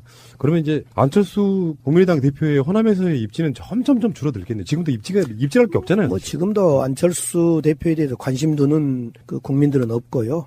또 그렇게 한가하지 않습니다. 호남민들이 안철수 대표가 어떤 얘기, 어떤 말을 하는지, 광주를 호남으로 오는지 별로 관심 갖지 않는 사실상 무관심의 대상이다 이렇게 보여집니다. 안철수 씨 생각은 아마도 문재인 대통령의 집권 초반기이기도 하고 그래서 이러다가 또 다시 호남이 나를 지지해 줄 거야 하는 착각이 있을 수 있다고 생각하는데 호남인들 그렇게 쉽게 봐서는 안 되는 게 정치적 수준을 저는 소위 간을 봐버렸다고 생각하거든요. 네, 안철수 대표가 잘 생각해야 됩니다. 지금 뭐 바른당과 통합 이런 것도 이제 그 당의 존립 때문에 그런지 모르겠지만 지금은 우리 문재인 정부의 성공을 위해서 민주당과 함께 개혁연대를 어떻게 구축할 건가로 고민해야지 자꾸 대선 후보 3년 후, 4년 후 대선 후보 할 생각하고 있으면 아마 호남인들은 미워하는 게 아니라 눈길 자체를 주지 않을 겁니다. 지금도 뭐 전국 정당 지지율하고요. 호남에서 지지율이 같더라고요, 요즘에는. 네, 뭐 한 5% 안짝이니까요. 네. 네. 그렇다면 완전히 민심으로부터 버림받은 거라고 보면 되겠죠? 그렇죠. 안철수당, 국민의당은 지금 전혀 회생할 거라고 생각하는 사람, 아무리 정치가 생물이라 하지만은 내년 적어도 지방선거까지 회생할 거라고 생각하는 사람은 거의 없다. 특히 이렇게 바른당과 무원치간 통합, 또 조금 전에 이야기했던 그런 박최고 의원의 어떤 사건, 비자금 사건, 이런 것 때문에 도대체 저는 안철수 대표가 호남행을 하는 것 자체를 이해를 못하겠죠. 의원님이 제일 싫어하는 사람, 이명박. 그 이명박 전 대통령에 대한 조사가 지금 사실은 수사가 시작됐다라고 지금 보도가 나오고 있거든요. 예. 고발도 들어갔고 검찰에서도 이제 고발이 들어가고 최근에 이제 나오는 가장 중요한 사람은 정호영 BBK 특검이에요. 그때 설렁탕 한 그릇 먹고 그냥 사건 덮어버렸다는 거고 서류 가져가서 보지도 않고 그냥 돌려줬다 이런 거거든요. 당선된 당선자 신분이기도 했고 그래서 줄을 완전히 특검에 섰다는 그런 의혹도 있는 것이고요. 근데 이게 그때 우리 주진우 기자가 우리 방송 나와서 했던 말이 굉장히 중요한 부분이었던 게 댓글이네 블랙리스트네 하는 거는 수사 자체가 진행할 수밖에 없다. 관계자들이 있고 직접적인 증언이 있어야 되고 한데 이거는 사실은 이명박 씨에 대한 직접적인 조사가 가능한 사건인 게 그게 참여연대와 민변이 지금 고소한 게 있거든요. 고발한 이유가 뭡니까? 이명박 전 대통령이 실소유주라는 의심을 사고 있는 다스의 비자금 의혹과 관련해 이 회사 최대 주주인 이 전 대통령의 형 이상은 대표이사와 성명불상 실소유주를 서울중앙지검에 고발했습니다. 성명불상 실소유주래. 거기가 이명박입니까? 네. 아니 아직도 다스가 누구 거냐라는 답이 아직도 진행되고 있구만요. 주가 조작 등도 포함되어 있고요. 비자금 이런 문제가 사실 다 특정 경제 범죄 가중처벌법상의 횡령, 범죄 수익, 은닉, 규제 및 처벌 등에 관한 법률 위반, 특정 범죄 가중처벌법의 조세 포탈 등 이런 혐의가 다 포함되어 있는 거라서 이것을 직접 조사를 하는 상황이고 혐의가 있다면 검찰은 이 사건부터 공개적으로 조사할 수밖에 없다. 이런 상황이 되면은 검찰 입장에서는 고소 고발은 엄청 많이 하는데 본격적으로 수사를 시작하겠다라고 이야기를 한다면 결론적으로 검찰 입장에서도 이명박 씨에 대한 조사를 할 생각이 있다는 뜻을 받아들이면 되죠. 일단은 정호영 당시 BBK 특검에 대한 조사가 진행돼야 될 것 같아요. 왜 수사를 하지 않았는지, 왜 당시에 실소유주에 대한 접근을 하지 않았는지 이 점에 대해서 성명불상의 실소유주가 누구라고 보는지 이 조사를 좀 해야 될 것 같고 또 그 조사를 하지 않는 정호영에 대한 조사를 좀 해야 될 것 같고요. 그리고 결국은 이 성명불상 실소유주가 MB다. 이걸 MB인지 아닌지를 밝히려면 이상은과 이명박을 조사 안 할 수가 없는 것 아니냐. 네. 면죄부를 주고 안 주고 뭐 이런 문제는 다음 문제고. 그러나 MB가 이제 거세게 저항할 거라고 보여져요. 뭐 지난번 외국 나가면서도 꼭 안 돌아올 것처럼 하던데 돌아왔나요 지금? 한국에 있나요? 네. 아 들어왔어요? 그때 갈 때는 꼭 안 돌아올 것처럼 세게 말하고 가던데. 그래서 지금 서울중앙지검이 이 사건을 배당을 했습니다. 네. 배당을 했다는 뜻은 수사를 하겠다는 뜻이고 네.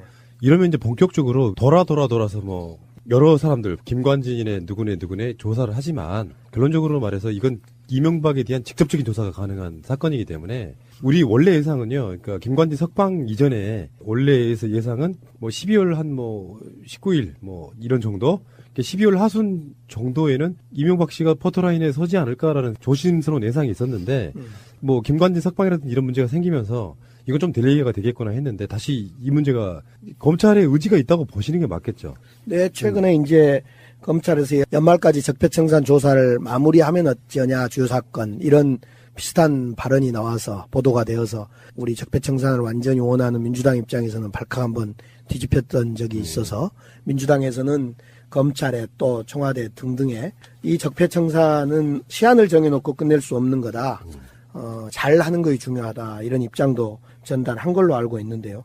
결국은 지금 검찰은 끈해와 동등하게 아니면 어쩌면 더 구조적으로 대한민국을 멍들게 했던 이 MB에 대해서 정말 조사를 해야 된다. 지금 특검, 정호영 특검의 부실 수사 문제만 보더라도 이건 누가 보더라도 MB의 책임이었고 이렇게 사법부 내지는 입법부에서도 이제 같이 추천을 하니까요.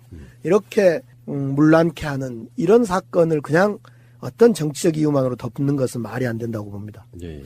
자, 우리는 이명박 씨에 대해서는 방송으로도 수차례 이야기를 했고 그래서 사실은 너무나 쫙 깨고 있는데 법은 참 멀고도 멀어요. 어떻게 보면. 그래서 이명박 씨에 대한 수사가 일각에서는 이렇게 예상을 하더라고요. 흔히 말해 토끼머리식으로 막 갑작스럽게 하는 게 아니라 하나하나씩 증거 보강해 가면서 조심스럽게 포토라인을 세울 수밖에 없을 테니 수사가 시작됐다고 해도 갑작스럽게 포토라인을 세우지는 못할 거다 이런.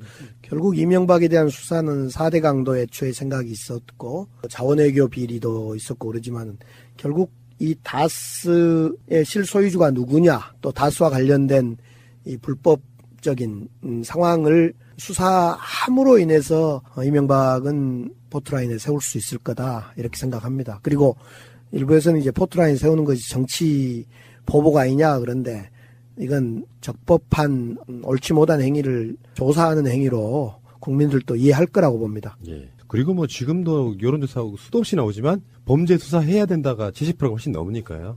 그 부분에서는 검찰이 여론의 절대적인 지지를 받고 있을 때 수사를 해내는 것도 중요하지 않을까 생각해 봅니다. 네. 알겠습니다.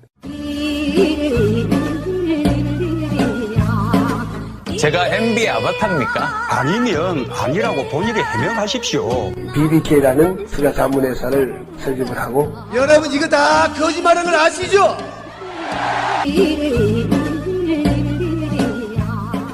자유한국당으로 한번 가보겠습니다. 국회에서 나오신 지 얼마 안 되셔가지고 사실 생생한 이야기일 거예요. 그래서 지금 이렇게 보시면 되죠. 자유한국당 원내대표 경선이 우리가 다음 주 방송할 때는 이미 결과가 나와 있을 거고요. 12월 12일 날 있으니까 방송하는 게 오늘 12월 8일입니다. 4일밖에 남지 않았는데 사실 별로 관심은 없지만 정치권 이슈니까 한번 여쭤보겠습니다. 그래서 지금 현재 3파전 구도라고 하는데 친박에서는 홍문종 의원 이 거의 확정되는 느낌이고요. 다음에 친홍 여기서는 이제 김성태 의원 다음에 최근에 중립지대 그러니까 우리는 친박도 친홍도 아니야 라고 지금 중립지대 단일 후보로 한성교 의원이 내정이 됐는데 자유한국당 지지자 1000명한테 여론조사를 했대요. 그러니까 이주영, 조경태, 한성교 중에 누가 더 낫냐. 한성교가 뽑힌 거예요. 이건 좀 지명도 차이겠죠.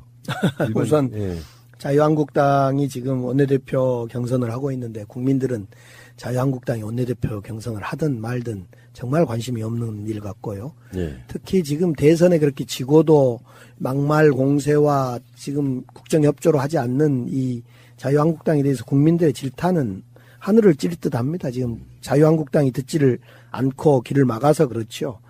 제가 볼 때는 홍준표 당대표의 사당화, 이 폭주를 막겠다 하고 한성교 의원을 소위 중립지대 단일 후보로 추대한 걸로 알고 있는데 제가 볼 때는 여러 가지 품성이나 스타일이나 그 자라온 배경이나 이런 걸 볼 때 김성태 의원이 홍준표의 사당화 독주를 오히려 막을 것 같아요. 근데 지금 김성태 의원은 홍준표의 대리인으로 나와 있어서 이거 지금 어떻게 된 건지 이거 도대체 속을 모르겠네요. 이건 결과는 틀리셔도 되는데 네. 이 세 사람 중에 누가 당선될 걸로 보십니까? 김성태 의원이 될 것 같아요. 왜냐하면 지금 홍준표 대표 입장에서 또 의원들, 자유한국당 의원들의 그 정신 멘탈을 보면 지금은 다른 건 국민도 안 보이고 국정도 안 보이고 오직 우리가 이 위기 국면, 즉 자기들은 위기 국면으로 규정하고 있는데 문재인 정부가 잘하고 있으니까 역설적으로 위기다. 이 위기를 어떻게 극복해 볼 건가? 그러려면 똘똘 뭉쳐야 된다. 우리는 죽든 살든 홍준표를 중심으로 김성태를 당선시켜서 뭉쳐야 된다. 아마 이렇게 생각하지 않을까. 이게 더 먹힐 거다. 네. 그럼 지금 세 사람 중에 그래도 제일 나은 사람. 그러니까 이거는 계파를 떠나가지고. 제 개인의 호불호로 보면 그래도 김성태 의원이 그나마 과거에 그래도 한국노총에 일했다는 그것 때문에 그래도 세 분 중에 비교하면 김성태 의원이 낫죠. 그나마 사람 냄새가 조금은 난다. 그렇죠. 네, 우리가 이런 얘기하거든요. 네. 요즘에. 우리는 사람과만 이야기한다. 다수의 자유한국당 사람들한테는 사람이 아닌 걸로 이야기할 정도로 너무 말도 안 되는 소리들을 막 해대니까요. 네. 그러면 이제 우리 강기정 의원님이 김성태의 당선을 예측하는 여러 가지 이유 중에는 그러니까 현재 당대표가 홍준표인 측면도 있는 거죠. 그렇죠.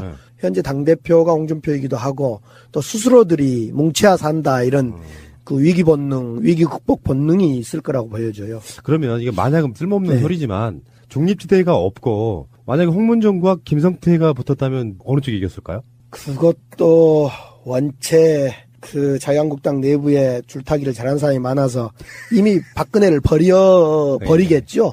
버리고 살 길이 뭔지를 동물적으로 판단하지 않겠습니까? 이미 박근혜를 제물 삼아서 자유한국당이 다시 살아보려고 3년 뒤에 총선에 살아보려고 하는 이런 분석으로 볼 때는 홍문정과 김성태가 하면 무조건 두 분의 인격과 관계없이 김성태 후보가 당선되지 않을까 싶습니다. 알겠습니다. 자유한국당의 당원분들 참고하시고요. 지금 그거는 국회의원들이 뽑죠, 생각해보니까 원내대표는. 그렇죠. 또 강기정 의원이 또 방송한다니까 또 자유한국당 국회의원들이 몇 번 들으실지도 몰라요. 아니, 제가 최근에 홍준표 우리 당대표가 강기정 의원이 정무수석으로 오는 것을 좀 긍정적으로 봤다라는 이야기에서 저도 립서비스 한번 한 겁니다. 아이고. 제가, 아니, 정무수석으로 간다고 막 얘기 나올 때 누가 홍준표 당대표를 만났는데 그런 이야기를 하더랍니다. 그래, 강기정 정도 되면 뭐 대화가 되겠다. 그랬다 그래서 그 이야기를 들으니까 뭐 나쁘진 않더라고요. 자, 단독. 홍준표 대표는 강기정을 사랑한다. 아이고, 뼈 떨어진 소리인데. 저는 이석현 부의장만 사랑받아도 충분합니다. 예, 알겠습니다. 완전한 대한민국 문재인과 손잡고 다시 하는 우리 대한민국. 끊지 마세요. 끊지 마세요. 조금 전에 말씀드렸던 자유한국당의 사실은 민낯은요, 얼마 전에 예산안 통과시킬 때 봤어요. 정우택 원내대표가 본회의에 참석 안 할 거라고 분명히 인터뷰를 해요. 그리고는 들이닥쳐요 또. 그러면서 막 소리 고래고래 지르고 상력도 막 나오고요. 그게 현실이었거든요. 정치의 현실. 근데 아까 좀 전에 제가 말씀드린 것처럼 그분들을 사람으로 안 보기 때문에 이제 놀랍지도 않아요. 정말 말도 안 되는 생때로구나. 근데 여기서 지금 뭐 장제원 대변인의 이야기도 있고 그렇지만 정부 안보다 SOC 예산이 1조 이상 또 올라갔어요. 솔직하게 한번 말씀해 주십시오. 이건 의원님한테 딜레마예요. 예를 들어서 내가 의정 활동할 때는 우리 지역구에 예산 엄청 따갔다고 말하기도 그렇고 말 안 하기도 그렇고 그런 상황인데 솔직히 뭐 어느 정도 하셨습니까? 그러니까 예산은 명분이 있어야 되고요. 제가 2011년, 2년 예결위 간사할 때 저도 지역구 예산 많이 가져갔죠. SOC는 저는 별로 그렇게 크게 좋아하지 않습니다. 주로는 어떤 거였는데요?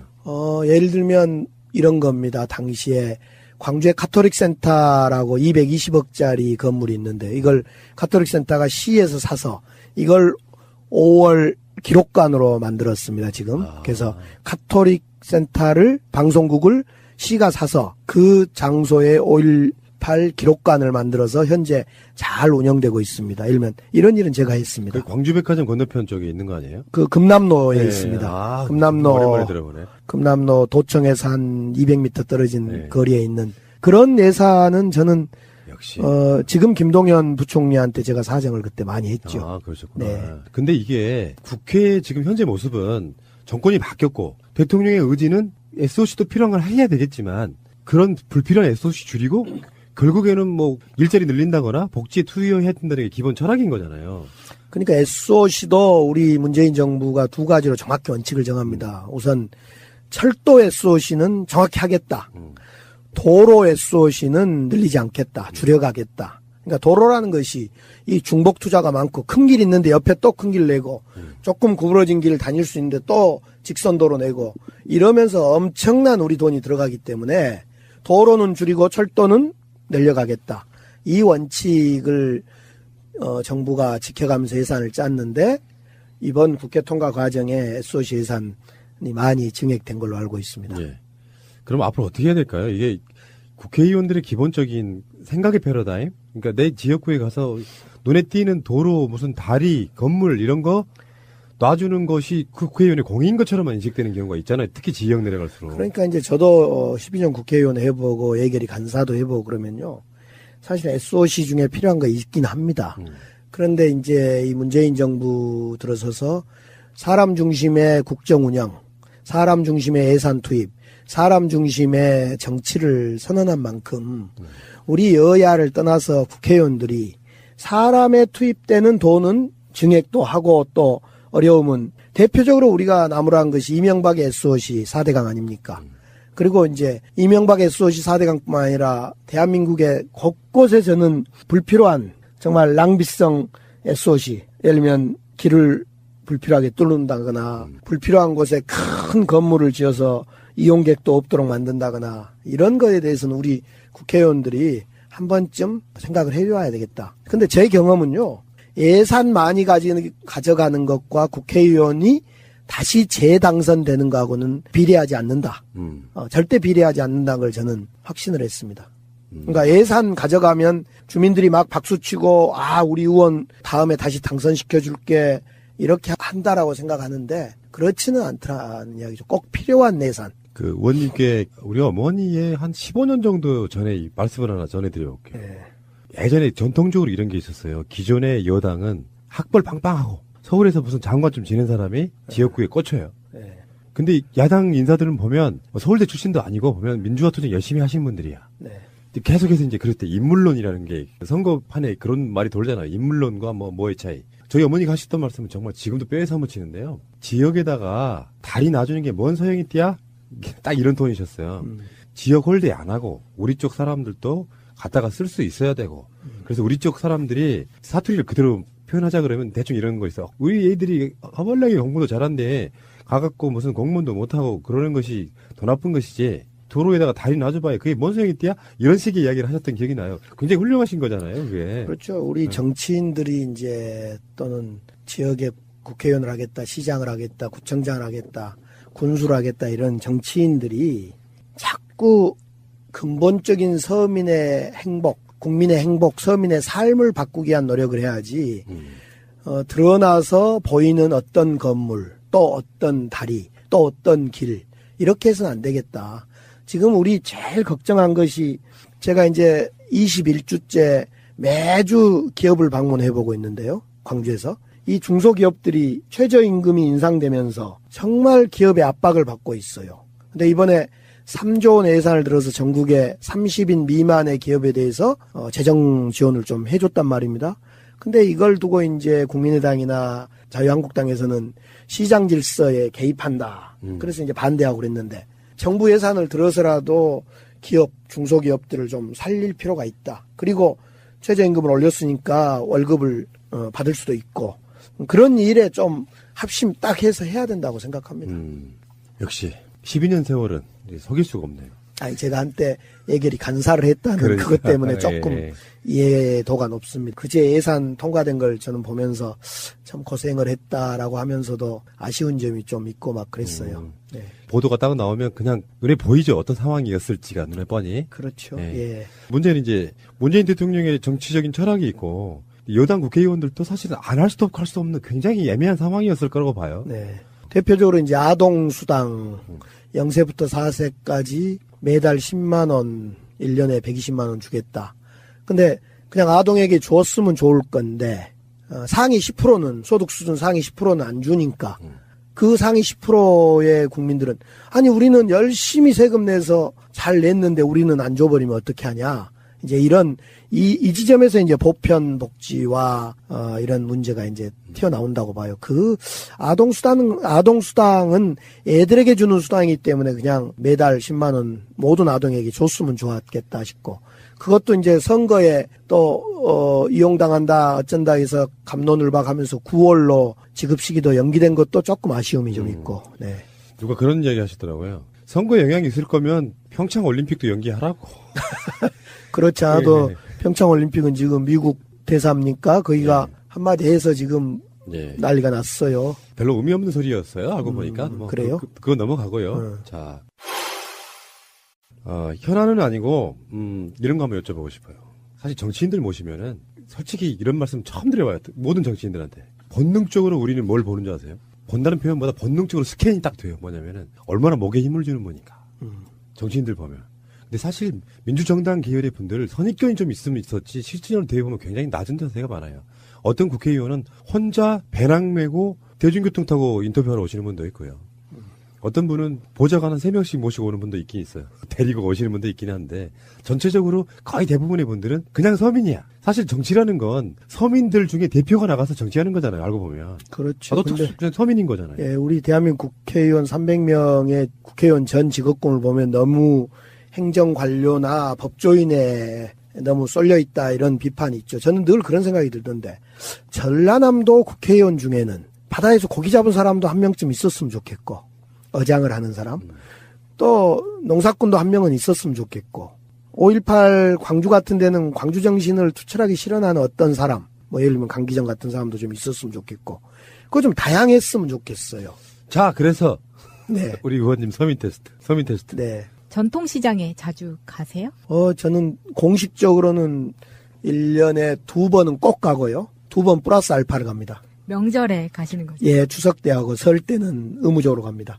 그러면은 광주에서 뭐 시장도 여러 군데가 있잖아요. 우리는 이제 제 지역구에 과거에 있었던 말바우 시장이라고. 네. 말바우 시장 알아요, 예. 알아요. 이름 정말 재밌죠, 여러분. 예, 말의 머리다 그래서 말바우 시장 5일장인데 대표적인 전통시장이죠. 광주에서 제일 큰 시장 양동시장 아니에요? 이제 양동시장인데 활성화 정도로 보면 말바우가 제일 활성화돼요. 강기정 덕분에. 그 다음에 이제 금요일 날, 토요일 날 예술인들이 모여서 만든 시장, 밤에 야시장, 대인시장이라는 동구에 있는 대인시장과 남광주 시장이 이제 밤에 열어요. 그래서 많은 젊은이들이 하루 종일 막 수천 명씩 그 시장에 와서 보고 핸드메이드 사고. 아, 그런 게 생겼군요. 네. 거기가 광주 동구에 있는 대인시장과 말바우 시장이 있고요. 그 다음에 이제 송정리에 송정 역사가 생기면서 이건 박근혜 대통령의 곡일 수 있는데 창조경제 하면서 송정역 바로 앞에 1913이라는 송정역이 있습니다. 청년 사업가들, 청년 점주들이 하는 1913 송정시장이라는 것이 있습니다. 그리고 그 옆에는 송정시장도 있고 전통시장이 참으로 많죠. 그 송정시장은 송정역에서 내리면은 바로 보이더라고요. 네, 바로 앞에 1913 시장이 있고 그 이어서 송정시장이 2개가 있습니다. 근데 1913 시장에 방문자들이 참 많습니다. 그냥 기차 타러 가기 전에 잠깐 둘러보고 자기 필요한 어떤 것을 먹거리나 이걸 사가고 기념품 사가고. 예. 저도 명절에 내려가면 이제 남광주 시장이나 이런 데는 엄마 가실 때 따라가거든요. 네. 가면은 거기서만 파는 맛있는 것들이 있잖아요. 원래 이제 남광주 시장 하면 예전에는 장어, 안하고라고 표현했는데 장어가 대표적으로 잘 팔려 많이 팔았고요. 말바우 시장 같은 데는 이제 족발이 대표적으로 잘 팔리고 저기 양동시장에는 한때 누굽니까? 맛 칼럼니스트 황교익 씨 말고 또 그 음식점 막 이렇게 내는 거. 백종원 씨가 다녀간 통닭집이 있어요. 그 양동시장 통닭 되게 유명하잖아요. 그때 유명해진 거예요. 그래서 그래요? 그 집만 팔리고 그 옆에 집은 하나도 안 팔리고 유명해서 간 것이 아니라 가서 유명해졌다는 게 맞죠. 양동시장 하면 상추튀김 아닙니까? 원래는 상추튀김이 양동시장하고 남광주시장이 유명했죠. 정말 상추튀김은 진짜 광주에만 있는 것 같아요. 지금은 없어요, 근데. 지금 저는 최근에는 제 고등학교 때는 그 뒷골목이나 곳곳에 남광주 이런 데 가보면 포장마차에 상추튀김 고추 썰어 넣어서 간장에 고추 썰어 넣어서 배고파지네. 그거 참 맛있어. 상추에 싸먹고. 거기 있잖아요. 다른 지역 분들은 네. 뭔 상추튀김이래 하는데 네. 튀김을 상추에 싸먹는 거예요. 그렇죠. 튀김 안에는 뭐가 들었죠? 뭐 오징어. 오징어. 그렇죠. 예. 오징어 든 튀김, 작은 검지손가락만한 튀김을 간장에 풋고추를 썰어 넣어서 상추에 싸먹는 것. 정말 맛있죠. 우리 80년대 유행했던 먹거리죠. 자, 그런데 전통시장을 방문할 때 항상 정치인들은 뭘 꼭 먹는 모습을 보여주잖아요. 시장뿐만 아니라 우리 국민들이 제일 좋아하는 것은 먹거리입니다. 먹거리 여행. 이명박이 대표적으로 네. 오뎅 먹는 장면 같은 게 네. 그걸 우리 좀 속된 표현으로 처목이라고 했어요. 그러니까 그게 사실은 오뎅 먹고 뭐 국밥 먹고 하는 그 먹는 모습이 되게 혐오스러웠다는 느낌이 좀 들어서. 근데 이제 시장이란 건 저는 그렇게 생각하는데 어쨌든 먹거리예요. 시장은 두 가지인데 장 보는 곳과 먹는 곳. 지금 대한민국이 이제 GDP도 올라가고 그러니까 많은 사람들이 먹거리 여행을 많이 떠나지 않습니까? 지금 많은 언론에서도 그러니까 먹거리가 결국은 사람들에게 주목받게 되고 뭐 정치인뿐만 아니라 모두가 시장 가면 애기들부터 어른까지 먹거리에 눈이 가고 손이 가지요. 근데 사실은 뭐 박근혜나 이명박이 어묵을 먹는다고 해서 욕을 한 게 아니라 네. 평소에 저 사람들이 먹을 것 같지 않은 음식을 그렇죠. 네, 와서 서민 코스프레라고 하거든요. 먹는 척을 한다. 그러면은 의원님은 시장 가면 야 저거는 뭐 어떤 행사성으로가 아니라 정말 저건 먹고 싶다는 것들 있잖아요. 좋아하시는 거. 저는 국밥입니다. 소머리 국밥. 말바우 시장 가면 소머리 국밥 먹고요. 거기 가게 이름 좀 알려주세요. 그러면 이제 맛집 된다 이제. 가만히 있어 알았는데. 위치만이라도 알려주시면. 그 동해물 약국에서 쭉 들어가면 20m 들어가면 거기에 있는 그 국밥입니다. 소머리 국밥이요? 네. 돼지 국밥도 있고요. 순대국밥은 좋아하시죠? 순대국밥. 그런 거 좋아하시는구나. 네. 서민 인증. 아니 뭐 맛있어요. 네. 자, 그러면 우리 마차님이 뭐 국밥 좋아한다고 서민일 것 같지는 않고요. 국밥은 이명박도 좋아했죠. 나라를 말아먹어서 그렇지. 자, 그러면은 질문. 혹시 배추 2개짜리 한 단에 얼마 아세요? 모르겠습니다. 비쌀 땐 10,000원도 한데 최근에는 제가 김장 담는데 동참을 안 해봐서. 엄청 쌀 거예요. 그래요? 최근에는 이게 지금 올해 나온 이야기 중에 이제 광주 쪽은 그렇게 농사를 이렇게 짓는 분들이 많지는 않잖아요. 아주 일부니까 외곽에. 근데 올해 대풍이 들었어요. 이게 다 문재인 덕이에요. 이문덕인데 문제는 농업민들은 대풍이 들면 그것도 고민이잖아요. 고추는 어쩐가요? 글쎄요, 그거는 제가 김치는 배추와 고추인데 두 가지가 주 재료인데 보통은 배추가 싸면 고추가 비싼다거나 고추가 싸면 배추가 비싸든가 결국은 농작물이 싸든 비싸든 서민들은 비싸게 산다. 김치를 비싸게 담근다. 이것이 공식처럼 되어 있더라고요. 그러네요. 지금 배추값이 한참 급등할 때는 막 한 포기에 5,000원, 10,000원 막 이랬었는데 예. 지금은 1,000원, 1,500원. 지금 사실은 고추값이 어떤가를 좀 봐야 돼요. 태양초 고추. 잘 말린 태양초 고추. 갑자기 이게 휙 피해가시네. 뭐 근데 의원님 댁은 김장하셨어요? 저희들은 이제 어머니는 군산으로 누님집으로 모셨고 애들은 한 놈은 서울에서 있고 한 놈은 이번 수능 보고 나서 얼굴을 볼 수가 없어서 저희들이 집에서 밥을 안 먹습니다 지금. 김장을 아직 대책을 못 세우고 있습니다. 저는 이제 어머니가 광주에서 김장해서 올려 보내면 그걸로 한 일주일 밥 먹어요. 그리고 일주일 후에는 어쩝니까? 그 후로는 제가 좋아하는 맛이 아니에요. 막 담은 김치에 수육 좀 싸서 먹고 이렇게 먹으면은 원래 광주가 김치의 고장 아닙니까? 김치의 그렇죠, 고장. 광주뿐만 아니라 호남이, 전남이 주로 젓갈, 김치 이렇게 숙성하는 제품의 고장인데 사실은 김치 축제도 있고 그런데 지금이야 이제 여러 가지 이유로 김치 축제가 많이 퇴보되어 있는데 얼마 전에도 광주에서 김치 축제를 했죠. 그렇죠. 광주에서. 예. 우리 어머니가 보낸 김치를 다른 집에 전라도 출신인 분한테 드시게 했더니 이게 내 맛이라고. 그분은 서울 사람하고 결혼한 거예요? 전라도 김치 특색은 뭐냐면은 좀 간도 세고 그리고 젓갈 맛이 많이 나고. 그렇죠. 젓갈이 많죠. 그 중에서 제일 좋아하는 젓갈은요? 저는 젓갈은 다 좋아하고요. 우리 전라도 제가 고향인 고흥 쪽은 파란 고추를 배춧잎으로 만든 그 물김치가 있어요. 그 물김치를 최고로 치워주죠. 제가 한때 최고위원 출마했을 때 2012년에요. 그 마지막 행사가 고향 엑스포에서 있었는데 그날 그 마지막 순간에 제가 그 파란 김치통 이렇게 이제 맛배기로 한 통 열었다가 모든 사람들한테 다 한 통씩 보내게 됐습니다. 너무 맛있다 그래서요. 의원님이 여기 봉사 가신 다음 따라가가지고 배추김치 쫙 찢어가지고요. 돼지고기 삶은 거에다가 막걸리 한 잔 딱 하고 싶다는 생각 드시지 않으세요? 예, 요즘이 동네마다 진짜 맛있죠. 동네마다 김치 버무른다고.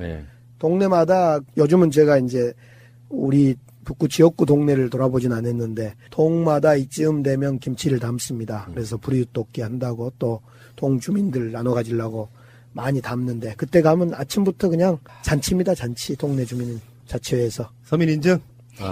제가 초반에 말씀드린 것처럼 표정도 열사 생각하는 것과요. 지금 김장 이야기도 마찬가지고 촛불 해서 박근혜 탄핵된 1주년 이야기도 마찬가지고요. 사실은 많은 정치인들이 초심을 잃을 수 있다고 생각해요. 순간순간. 그런데 국민이 우리들 대표해서 네가 나가가지고 우리의 이익을 대변해줘라고 보낸 심부름꾼입니다. 군림하지 않는 사람이 저는 정치도 하고 행정도 하고 해야 된다고 생각이 들거든요. 그런 면에서 정말 소탈하신 이분과 방송하는 게 즐겁고 행복하네요. 자, 시간이 다 돼서 다음 주에 뵐 것을 약속드리면서 이번 주 방송은 끝내겠습니다. 고맙습니다. 감사합니다. 2조 원 이상을 봐야 된다는 거예요. 그게 현실적으로 현장에서 그런 이야기를 해요. 예산 관련해서 스터디를 하고 실제로 집행을 하다 보면 한 사람이 집행하는 금액이 10억이 넘어가면 부작용이 생기기 시작해요. 그래서 자금을 집행할 때는 10억당 한 명이라는 어떤 비공식적인 그냥 그 개념적으로 예산을 책정할 때 예산이라는 거는 사업을 해야 되는 거고 그 사업이라는 거는 어떤 감시하는 사람이 있어야 된다는 뜻이잖아요. 그러면 그 사람이 10억당 한 명 정도는 최소한 있어야 된다. 이렇게 보거든요. 그런데 국회의원 한 명에 딸려있는 보좌관들하고 인턴 포함해서 국회의원까지 10명이에요. 보좌진 7명에 인턴 2명이면 9명이고 국회의원까지 10명이란 말이죠. 10명이 2조 원을 본다는 건 한 사람당 2천억씩 본다는 뜻이잖아요.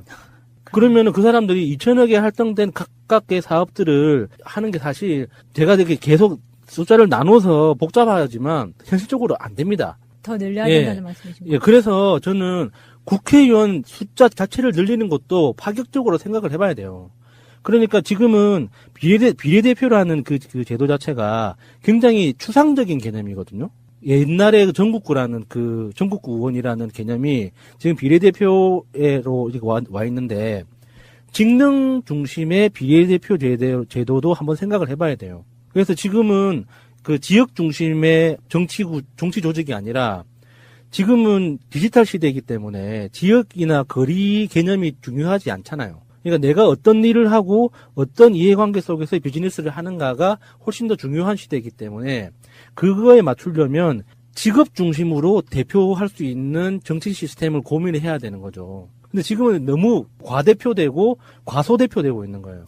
그래서 그런 우리가 국회의원 정수에 대해서도 이렇게 너무 부정적으로 저런 싸우기만 하는 새끼들 저것들을 밥그릇 다 차버려야 돼 이런 식으로 바라보면 결국에 피해를 보는 건 나 자신이에요. 그래서 이 일을 더 정확하고 제대로 시킬 수 있는 방법이 어떤 건가에 대한 고민도 함께 해야 된다는 거죠. 우리가 우리를 대표하는 사람들이 엘리트주의에 엘리티즘에 똘똘 뭉쳐 있으면 야수님 말대로 피해는 우리가 봅니다. 그래서 국회의원이 엘리트가 아닌 사람이어야 돼요. 그러려면 숫자를 늘리는 게 맞죠. 예전에 판검사 숫자, 변호사 숫자를 늘리자라고 했을 때 이슈가 많이 됐었어요. 네, 지금 정말 그 업계에서는 반대했었죠. 난리가 났었죠. 자기들 목숨 걸고 반대했어요. 변호사들이. 자기들한테 주어지는 혜택이 줄어들어서 그런가? 그렇죠. 수입이 줄어드니까 특권이 줄어들고 그랬기 때문에 그 엄청난 반대를 해왔던 거고요. 사실은 국회의원 숫자를 늘리자라고 하면 제일 반대가 심한 그룹은 국회의원이에요. 국회의사당에서 반대를 합니다. 그 굉장히 어려운 부분이고 사실은 비례대표하고 이 연동형 비례대표제나 독일식 정당 명부제 이런 부분들이 도입되면 좋겠는데 사실 지금의 정치 지형상에서는 굉장히 어려운 부분이고요. 왜냐하면 연동형 비례대표제나 독일식 정당 명부제를 채택을 하게 되면 현 시점에서는 가장 유리한 게 민주당이에요.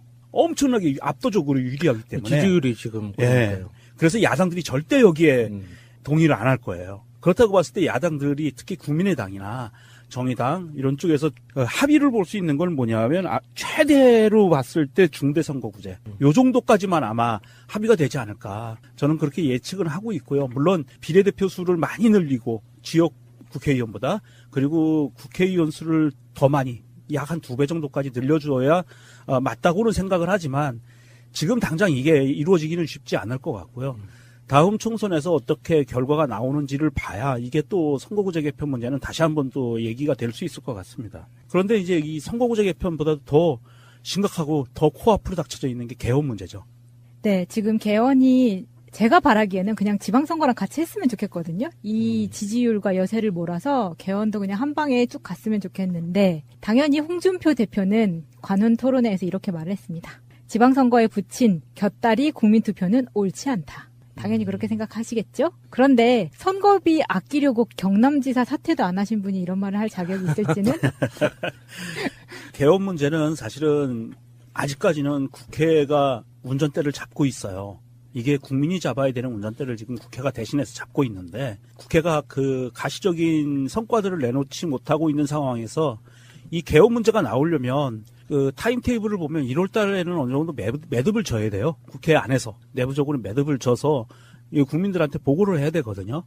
그런데 지금 돌아가는 상황을 보면 아마도 국회 안에서 이게 매듭 지어지기가 쉽지 않을 거다. 특히 국회 안에서 개헌이라고 하는 부분은 일부 개헌으로 정부 조직만 손댈 수 있는 일부 개헌이 들어갈 것 같은 느낌이 들어요. 그렇다고 봤을 때는 문재인 대통령이 전에 공포한 대로 국회에서 제대로 개헌을 내놓지 못할 경우에는 정부안이 나올 수도 있는 상황이거든요. 그런다고 봤을 때 시간표상으로 보면은 6월 지방선거와 동시선거를 하는 게, 동시투표를 하는 게 원칙적으로는 맞지만 사실은 거기에 맞추기 굉장히 힘들어질 가능성이 높고요. 이 홍준표가 이런 말을 뱉어내는 것은 이 동시투표를 하게 되면 자기들한테 불리하기 때문에 그래요. 그렇죠. 네, 개헌 이슈가 들어가면 이 개헌에 반드시 따라붙는 거는 박근혜거든요.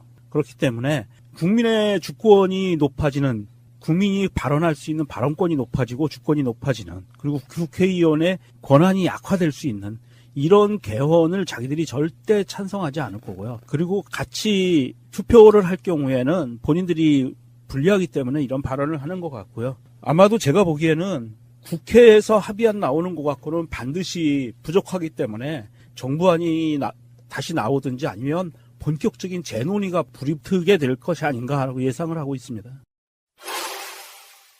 자, 현역 같은 저놈은 아직도 국회 어디선가 본회의장에서 새누리당 국회의원들을 멀찌감치 바라보고 있을 것 같은 바로 그런 남자, 강기정 전 의원님 나오셨습니다. 어서 오십시오. 네, 안녕하십니까. 예. 어떤 분이 보내주셨던 삼행시 다시 한번 들어보겠습니다. 정말 명작이었어요. 강한 듯 따뜻한 남자. 기정 씨가 정말 좋아요. 도대체 누굴까요? 우리 사모님 아니실까요? 잘 지었네요. 예. 강하고 따뜻하고. 예. 1회 방송을 듣고 아마 모르긴 해도 거기에 맞는 삼행시를 지어서 보내야겠다라고 이렇게 메일이 왔더라고요. 제가 지역에 가보면 막 강하다. 예. 그런데 만나보면 참 따뜻하다. 이 얘기를 한단 말입니다. 그러니까 마음씨 좋은 동네 형님 이런 느낌이잖아요. 투사 이런 느낌이 별로 없어. 마음씨 좋은 동네 형님만 하면요. 리더로 인정 안 해줘요. 결단, 강단짐 이런 것도 좀 있어야 된다고. 그럼 이렇게 하시죠. 강한 남자. 그 강한 남자는 한때 우리 정청래 의원이 고초를 겪었던 그건데요. 강안 남자죠. 그때 문화일보 만화. 의원님이 그러면 지금 제가 보니까 마음에 안 드시는 거예요, 이게 지금. 아니, 마음에 들어요. 그러면 본인도 한번 지어보세요. 본인의 이름으로. 제가 오늘 띄워드리겠습니다. 이건 정말 어떤 약속도 있지 않아요. 자, 강처럼. 4대 강? 그건 영산강, 낙동강. 자, 기운 세고 아름다운 정이 많은 남자. 말이 안 되네요. 강처럼 기운 세고 아름다운 정이 많은 남자. 좋은데요, 뭐. 근데 강하고 기운 세고 아름답고 정 많고 이게 잘 안 떨어지는데요. 완벽한 남자라는 뜻인데요. 그런데요, 이 성함이 강자, 기자, 정자가 삼행시 짓기는 정말 좋아요. 그러니까 이게 조금만 생각을 하면 글자들은 단어들은 많이 나오는 그런. 제 정자가 바를 정자거든요. 기자는 옥기라 그래서 옥돌, 그러니까 바른 돌, 바른 옥 이런 뜻입니다. 그러시군요. 어디 강 치십니까? 진주강입니다. 저희들은 거의 다 진주강. 6대 성씨 중에 하나. 6대 성씨는 또 뭐예요? 6번째, 대한민국 6번째 일가가 큰, 성씨가 큰 성. 단일 성씨로? 그러니까 단일 성씨로 있잖아요. 김해김, 이렇게. 김해김, 김이박, 최, 다음에 강인데. 그렇죠. 그러니까 김해김 씨, 전주희 씨, 경주최 씨, 이런 식으로 가다 보면 그게 6대 성씨였군요. 그런데 이제 진주강은 또 6대 성씨도 성씨지만은 단일본이라고 표현하거든요. 예를 들면 거의 본이 하나다. 그래서 단결력이 엄청 셉니다. 그러면 하나만 더요. 말씀 나온 김에. 조상분들 중에. 이분만큼은 정말 자랑하고 싶다 하시는 분. 강감찬. 야, 우리 시조이기도 합니다, 사실은. 저를 강기정 이야기할 때 꼭 강기갑으로 부르는 사람들이 많아요. 강기갑은 공중부양에 신호하는. 그리고 두 분도 약간 콤비시지 않으셨어요? 아니요, 전혀 맞질 않습니다. 강기갑은 우선 술을 한 잔도 못 해요. 겉으로는 상당히 속 키우고 농민운동하고 그러니까 술도 많이 먹을 것 같은데 술을 한 잔도 못 하고. 여려요, 정말. 저는 여리진 않는데. 그런 분이 어떻게 공중부양을 하셨을까? 계속 저한테 공중부양했냐라고 누가 물으는데요.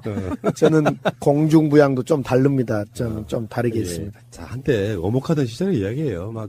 법만 있으면은 갖다가 날치기 해버리고 그런 게 비일비재했었잖아요. 그렇죠. 선진화법이 있어서 그나마 그런 모습 안 보이는데 사실은 희생양들이고 진짜 나쁜 사람들은요 싸움 시켜놓고 뒤에서 이렇게 팔짱 끼고 있어요. 남들 욕 다 먹게 만드는 거지. 청와대. 그렇죠. 투표 결과를 말씀드리겠습니다. 총 투표수 299표 중 가 234표, 부 56표, 기권 2표, 무효 7표로서 대통령 박근혜 탄핵 소추안은 가결되었음을 선포합니다.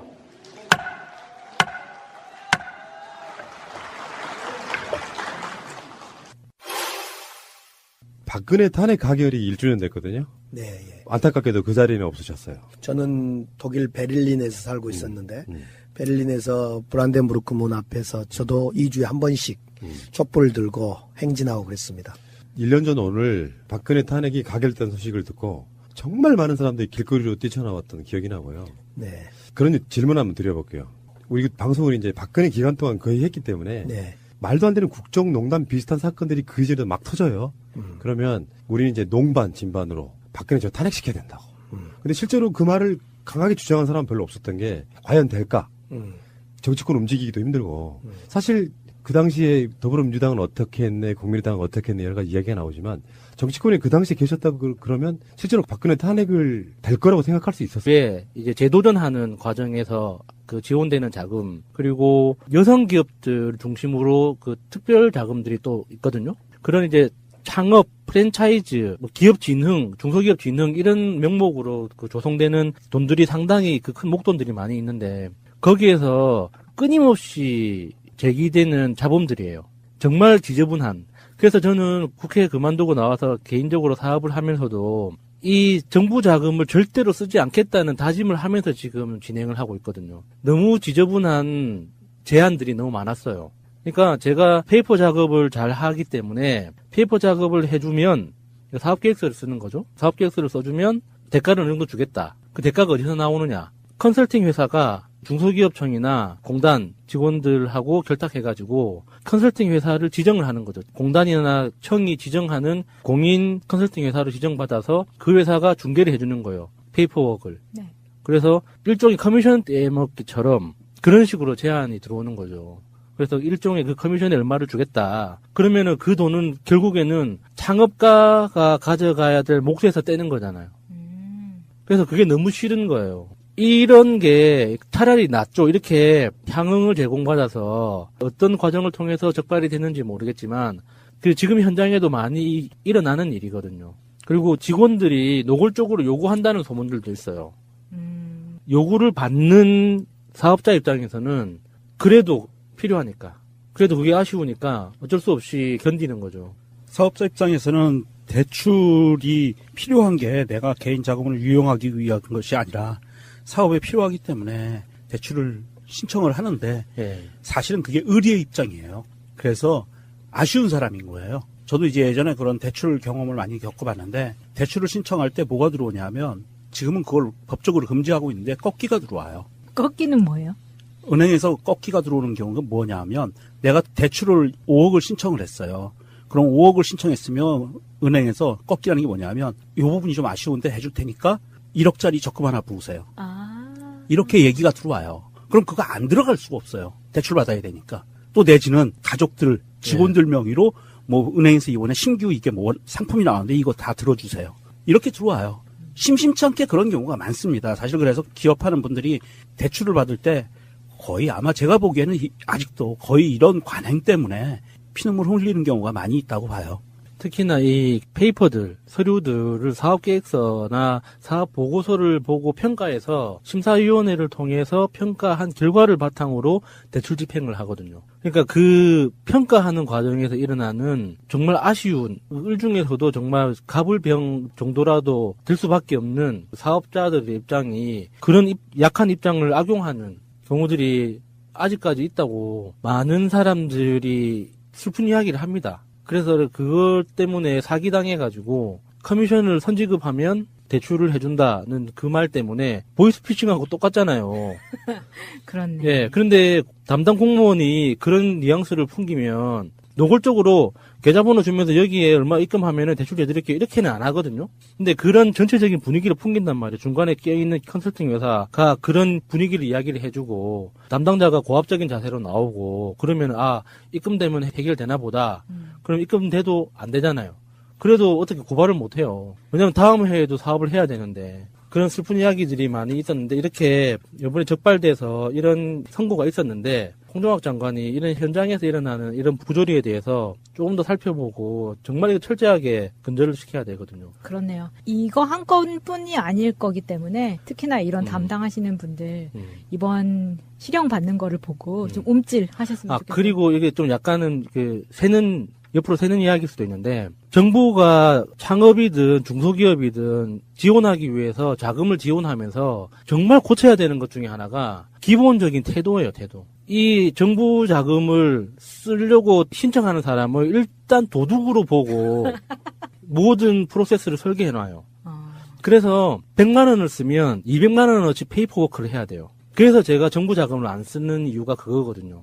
차라리 그 서류 작업을 할 시간 동안 내가 고객을 위해서 일을 하거나 차라리 나를 위해서 일을 하는 게 훨씬 생산성이 좋지. 그 정보 자금 500만 원, 1000만 원 그거를 영수증은 영수증대로 첨부해야 되고 영수증이 발행할 수밖에 없었던 이유를 다 작성해야 되고 쓸 때 있었던 같이 담당 참석자들 다 회의록 다 기록하고 서류 다 받아야 되고 항목별로 성과를 다 또 리포트로 써야 되고 하다 보면 한 2천만 원 쓰고 나면 5천만 원어치 일을 하는 거예요. 그러면 그 5천만 원어치 일을 하는 게 본질적인 그 사업 목적을 위해서 어떤 생산성이 있는 일을 하는 거면 그런 일을 하도록 유도를 하는 프로세스면 좋죠. 내 고객에게 더 열심히 할수록 내 성과가 자동으로 나는 식으로 자금을 관리해주면. 근데 절대 그렇지 않아요. 이거는 단돈 100원이라도 허투루 썼을까봐. 그래서 이 규정 외에 벗어난 돈을 썼을까봐 감시하기 위해서 그 여러 가지 그 서류들을 요구를 하는 거거든요. 남의 돈이 이렇게 무서운 겁니다. 그래서 이거를 도대체 사업을 하라고 주는 돈인지 자신들의 꼭 알아야 할 어제의 뉴스.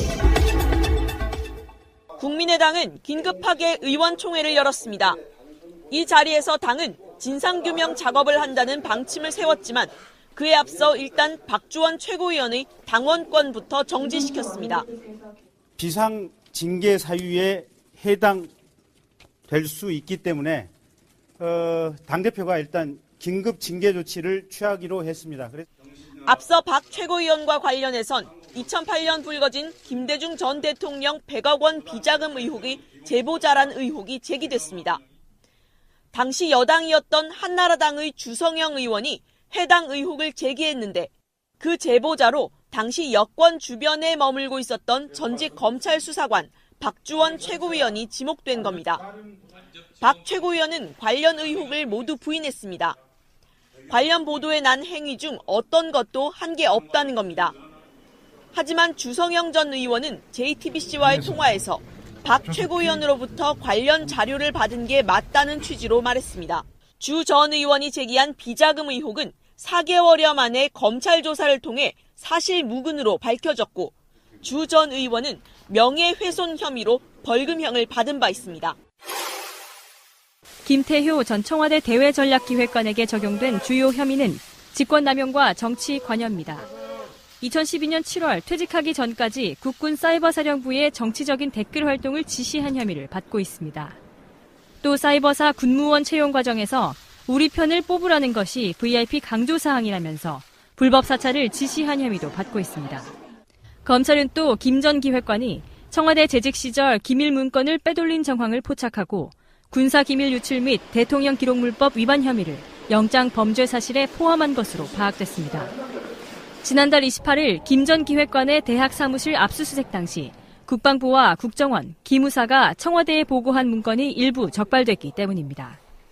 검찰은 댓글 공작과 관련해 이 전 대통령 지시가 있었다고 인정했다는 김관진 전 국방부 장관의 진술에 대한 JTBC 보도 직후 김 전 기획관이 이명박 전 대통령과 만난 정황에 대해서도 증거 인멸 우려 등 중요한 구속 필요 사유 중 하나로 적시했습니다. 정부의 승인을 받아 운영되는 방송사는 대개 3, 4년에 한 번씩 제어가 심사를 받습니다. KBS, MBC, SBS 등 지상파 3사의 경우 제어가 기간이 이달 말로 끝나 최근 심사를 받았습니다. 그런데 이들 3사 모두가 제어가 기준에 미달한 점수를 받은 것으로 드러났습니다. 확인 결과 SBS는 647점, KBS 1TV와 2TV는 각각 646점과 641점, MBC는 가장 낮은 616점을 기록했습니다. 제어가 기준 점수인 650점을 전부 넘지 못한 건데 방송법에 따라 조건부 제어가 또는 제어가 취소를 할 수 있습니다. 특히 지상파 3사는 평가 항목 중 가장 비중이 높은 방송의 공적 책임, 공정성과 공익성 평가에서 낮은 점수를 받은 것으로 알려졌습니다. 수신료로 운영되는 KBS가 제어가에서 기준점 이하를 받은 건 창사 이래 처음입니다. 전국 언론노조 KBS 본부는 성명을 내고 치욕적이며 세계적인 조롱감이라며 경영진이 책임을 져야 한다고 주장했습니다. 방통위는 지상파들로부터 추가 자료를 제출받고 조만간 전체회의에서 최종 결론을 내릴 예정입니다. 일부에선 편성위원회 강화, 이행실적 매년 점검 등 강한 제어가 조건을 붙일 가능성이 높다는 얘기가 나옵니다. 방송 중간에 좋아요를 눌러주시면 새날팀들에게 큰 힘이 됩니다. 미리 감사합니다. 트위터가 진짜 언론입니다. 중소기업 대표로부터 대출 승인 대가로 뇌물과 성접대를 받은 중소기업진흥공단의 대출 담당 직원이 재판에서 실형을 받았습니다. 요즘도 이런 거 하나요? 혐의를 보니까 성상납 이런 것도 받고 유흥도 접대받고 돈도 받고 뇌물수수로 기소된 사람이 징역 1년에 벌금 1,280만 원, 추징금을 1,280만 원을 받았어요. 그리고 이 사람에게 대출을 승인해달라고 뇌물을 건네고 향응을 제공한 혐의로 중소기업 대표가 또 징역 6월에 집행유예 1년을 선고를 받은 건데요. 네, 2009년부터 이제 뭐 청탁을 들어달라 이러면서 17번에 걸쳐서 중소기업 대표는 자기가 2,630만 원 상당의 현금과 성매매를 포함한 접대를 했다라고 이야기를 하고 있는 건데 재판부에서는 혐의 가운데 일부만 인정을 했는데 거기에는 이제 현금 수수한 부분과 유흥주점 접대비 여기까지가 들어가서 중소기업 대표는 집행유예 선고를 받았지만 중소기업진흥공단 직원은 실형을 바로 선고를 당연히 그렇게 받아야죠. 홍종학 장관 이번에 초대 중소벤처기업부 장관으로 이번에 임명된 홍종학 장관이 반드시 확인하고 근절해야 되는 문제 중에 하나가 이거예요. 제도로서의 민주주의가 흔들리고 구타는 일은 이제 없습니다. 민주주의가 밥이고 밥이 민주주의가 되어야 합니다. 이게 지금 형사사건화 됐기 때문에 다행히 이렇게 처벌을 받고 있는데 이 현장에서 굉장히 심각하거든요. 창업 관련한 자금 그리고 창업 실패 후에 어떤 서류 편의상을 그 행정적 편의를 위해서 우리를 부리는 건지 이 헷갈릴 때가 많거든요. 그래서 정말 중소기업을 살리기 위해서 여러 가지 정책 자금을 집행을 한다면 사업자들이 자기들이 꿈꾸는 대로 자기들의 아이디어를 그대로 실현할 수 있게끔 자율성을 줘야 되는데 그렇지 않은 경우가 대다수여서 담당 직원들도 답답해하죠. 규정대로 하는 거니까. 그런데 여러 가지 그 현장에서의 현실과 다른 게 너무 많아서 부조리한 게 많이 있죠, 아직까지. 사실 그 부분에 대해서는 담당 공무원들이나 이 제도를 규정하는 사람들도 모르고 있지는 않을 거예요. 모르고 있지는 않은데 사실 이게 정부 자금이라는 걸 눈먼 돈으로 보고 빼먹는 사람들이 사실은 많이 있어요. 그런 사람들 때문에 이런 규정을 두고 규제를 가하고 제한을 두는 것인데 이게 좀 시스템상으로 바꿔야 될 필요성은 있지만 그렇다고 이게 이제 자율적으로 놔두면 아마도 그런 눈먼 돈 역할을 하는 확률이 더 높아질 위험성도 있어요. 그래서 어려움이 많이 있는데 이 부분은 좀 전문적인 학자들과 금융 전문가들 이런 부분들이 좀 대충 해도 되는데 너무 열심히 하신 거 아니에요? 아니요, 그 담당 직원들이 요구하는 그 서류의 수준이 굉장히 많습니다. 기본적인 서류가. 네, 저도 중기청하고 좀 일을 해봐서 그분들이 얼마나 일하기 힘든 타입인지 약간은 알고 있는데 이런 부분들이 빨리 홍종학 장관님과 함께 고쳐져 나갈 수 있기를 기대해 봅니다.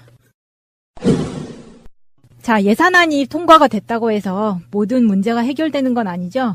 내년에 바로 코앞으로 다가온 지방선거, 그리고 선거구제 개헌 이렇게 세 가지 키워드가 아직 남아있는데요. 지금 6.13 지방선거는 이제 거의 6개월 앞으로 다가왔습니다. 사실 이번 2018년도 예산안 심사에서부터 지방선거 이슈였죠. 사실은 그게. 네. 2018년도 예산을 정부에서는 지방선거 이 직후에 집행하는 것으로 예산안을 잡고 준비를 했는데 야당들의 거센 반발에 의해서 9월달로 미뤄지고 이런 지금 상황들이 벌어졌고요. 예산이 깎이고 시기가 늦춰지고 이미 야당들의 입장에서는 지방선거용으로 예산을 활용한 겁니다. 그렇게 됐고요. 그 다음에 선거구제 개편 문제는 요것도 사실은 빨리 마무리가 돼야 되는 게 선거구제 개편이 예전 같으면 그냥 법안이나 이슈가 있을 때 따라갔거든요. 묻혀갔거든요. 그런데 이번에는 사실은 이번 예산안 타결을 준비하면서 민주당하고 국민의당 원내대표가 합의한 부분이 선거구제 개편이에요. 그러면서 지금 이제 곧 그 선거구제 개편에 대해서 탄력을 받고 나갈 텐데 이 부분에 대해서는 선거구제 개편은요. 민주당, 국민의당, 바른정당, 정의당이 모두 물론 어느 정도 방향성의 차이는 있지만 강론에 들어가면 차이가 있지만 총론은 합의가 돼 있는 상태예요. 그래서 선거구제 개편해야 되겠다라는 총론은 합의가 돼 있고 자유한국당은 빠져 있죠. 이 모양이 작년 1년 전에 보면 탄핵 정국하고 맞아요.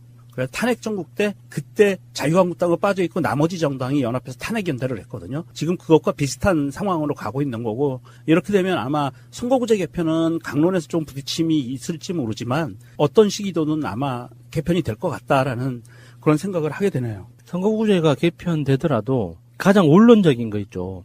지금은 과대대표되고 있잖아요. 1등이 그 무조건 독식하기 때문에 그 사표가 너무 많은 시스템이잖아요. 네. 그래서 이 사표가 없는 소수의 표도 국회 의석으로 반영될 수 있는 시스템을 마련해야 된다. 그러니까 그거에 대해서 여러 가지 이름이 많죠. 연동형 비례대표제도 있고, 뭐 독일 뭐 정당 명부식 비례대표제도 있고 여러 가지 이름이 붙어 있지만 우리가 절대 잊지 말아야 하는 거는 지금 현재의 국회 의석을 배분하는 시스템은 굉장히 비합리적이라는 거예요. 맞아요. 현실과 동떨어져 있기 때문에 그 안철수가 항상 자기가 만들었다고 말하는 그 다당제, 말도 안 되는 다당제 있죠. 실제로 만들려면 그 선거구제와 선거제도 개편을 통해서 소수의 의견도 국회 의석으로 반영되는 형태가 만들어질 때 완성될 수 있는 거예요. 그리고 여기서 우리가 한 가지 더 짚고 넘어가야 되는 게 의석수에 대한 우리의 고정관념인 거죠. 보통 국회의원들이 요번에 이제 자유한국당이 예산안 그 통과 과정에서 진짜 지저분한 모습을 많이 보여줬잖아요. 네. 그러니까 세비 아깝다 이 새끼들아 뭐 이런 식으로 이제 이야기하니까 당 해체해라 꺼져라 막 이렇게 막 강하게 이제 비난하시는 분들이 있는데 그거의 연장선으로 그래서 국회의원을 줄여야 돼. 그래서 저렇게 그 세금 파먹는 새끼들 없애야 돼. 라고 말하는 게 속 시원하고 뭔가 좋은 이야기 같은데 실제로는 나한테 안 좋은 이야기예요. 국회 한 해 예산이 뭐 몇천억이네, 뭐 이렇게 그 특수활동비가 뭐 80억이네, 90억이네 이렇게 이야기를 해도 예산을 2배로 늘려주고 내가 혜택을 5배로 받으면 국회의원을 2배로 늘려주는 것도 괜찮은 방법이에요. 지금 현재 대한민국 국회의원은 한 사람이 다루는 예산의 규모가 너무 과다하기 때문에 전문성이 떨어져요. 생각해봐, 이번에 428조 원이 통과됐잖아요. 그런데 국회의원이 지금 법률상 300명으로 묶여있단 말이죠. 그러면은 한 사람이 1년 동안 책임지고 2조 원 이상을 봐야 된다는 거예요. 왜냐하면 국회의원이 하는 일이 법률을 만드는 일도 하지만 예산안을 심사하고 승인하는 역할도 하잖아요. 그러면 결산도 하거든요. 그러면 지난해 썼던 돈을 결산 심사도 하고 내년도 예산을 평가하고 심사를 해야 되는데 그러면은 의원 한 사람이 최소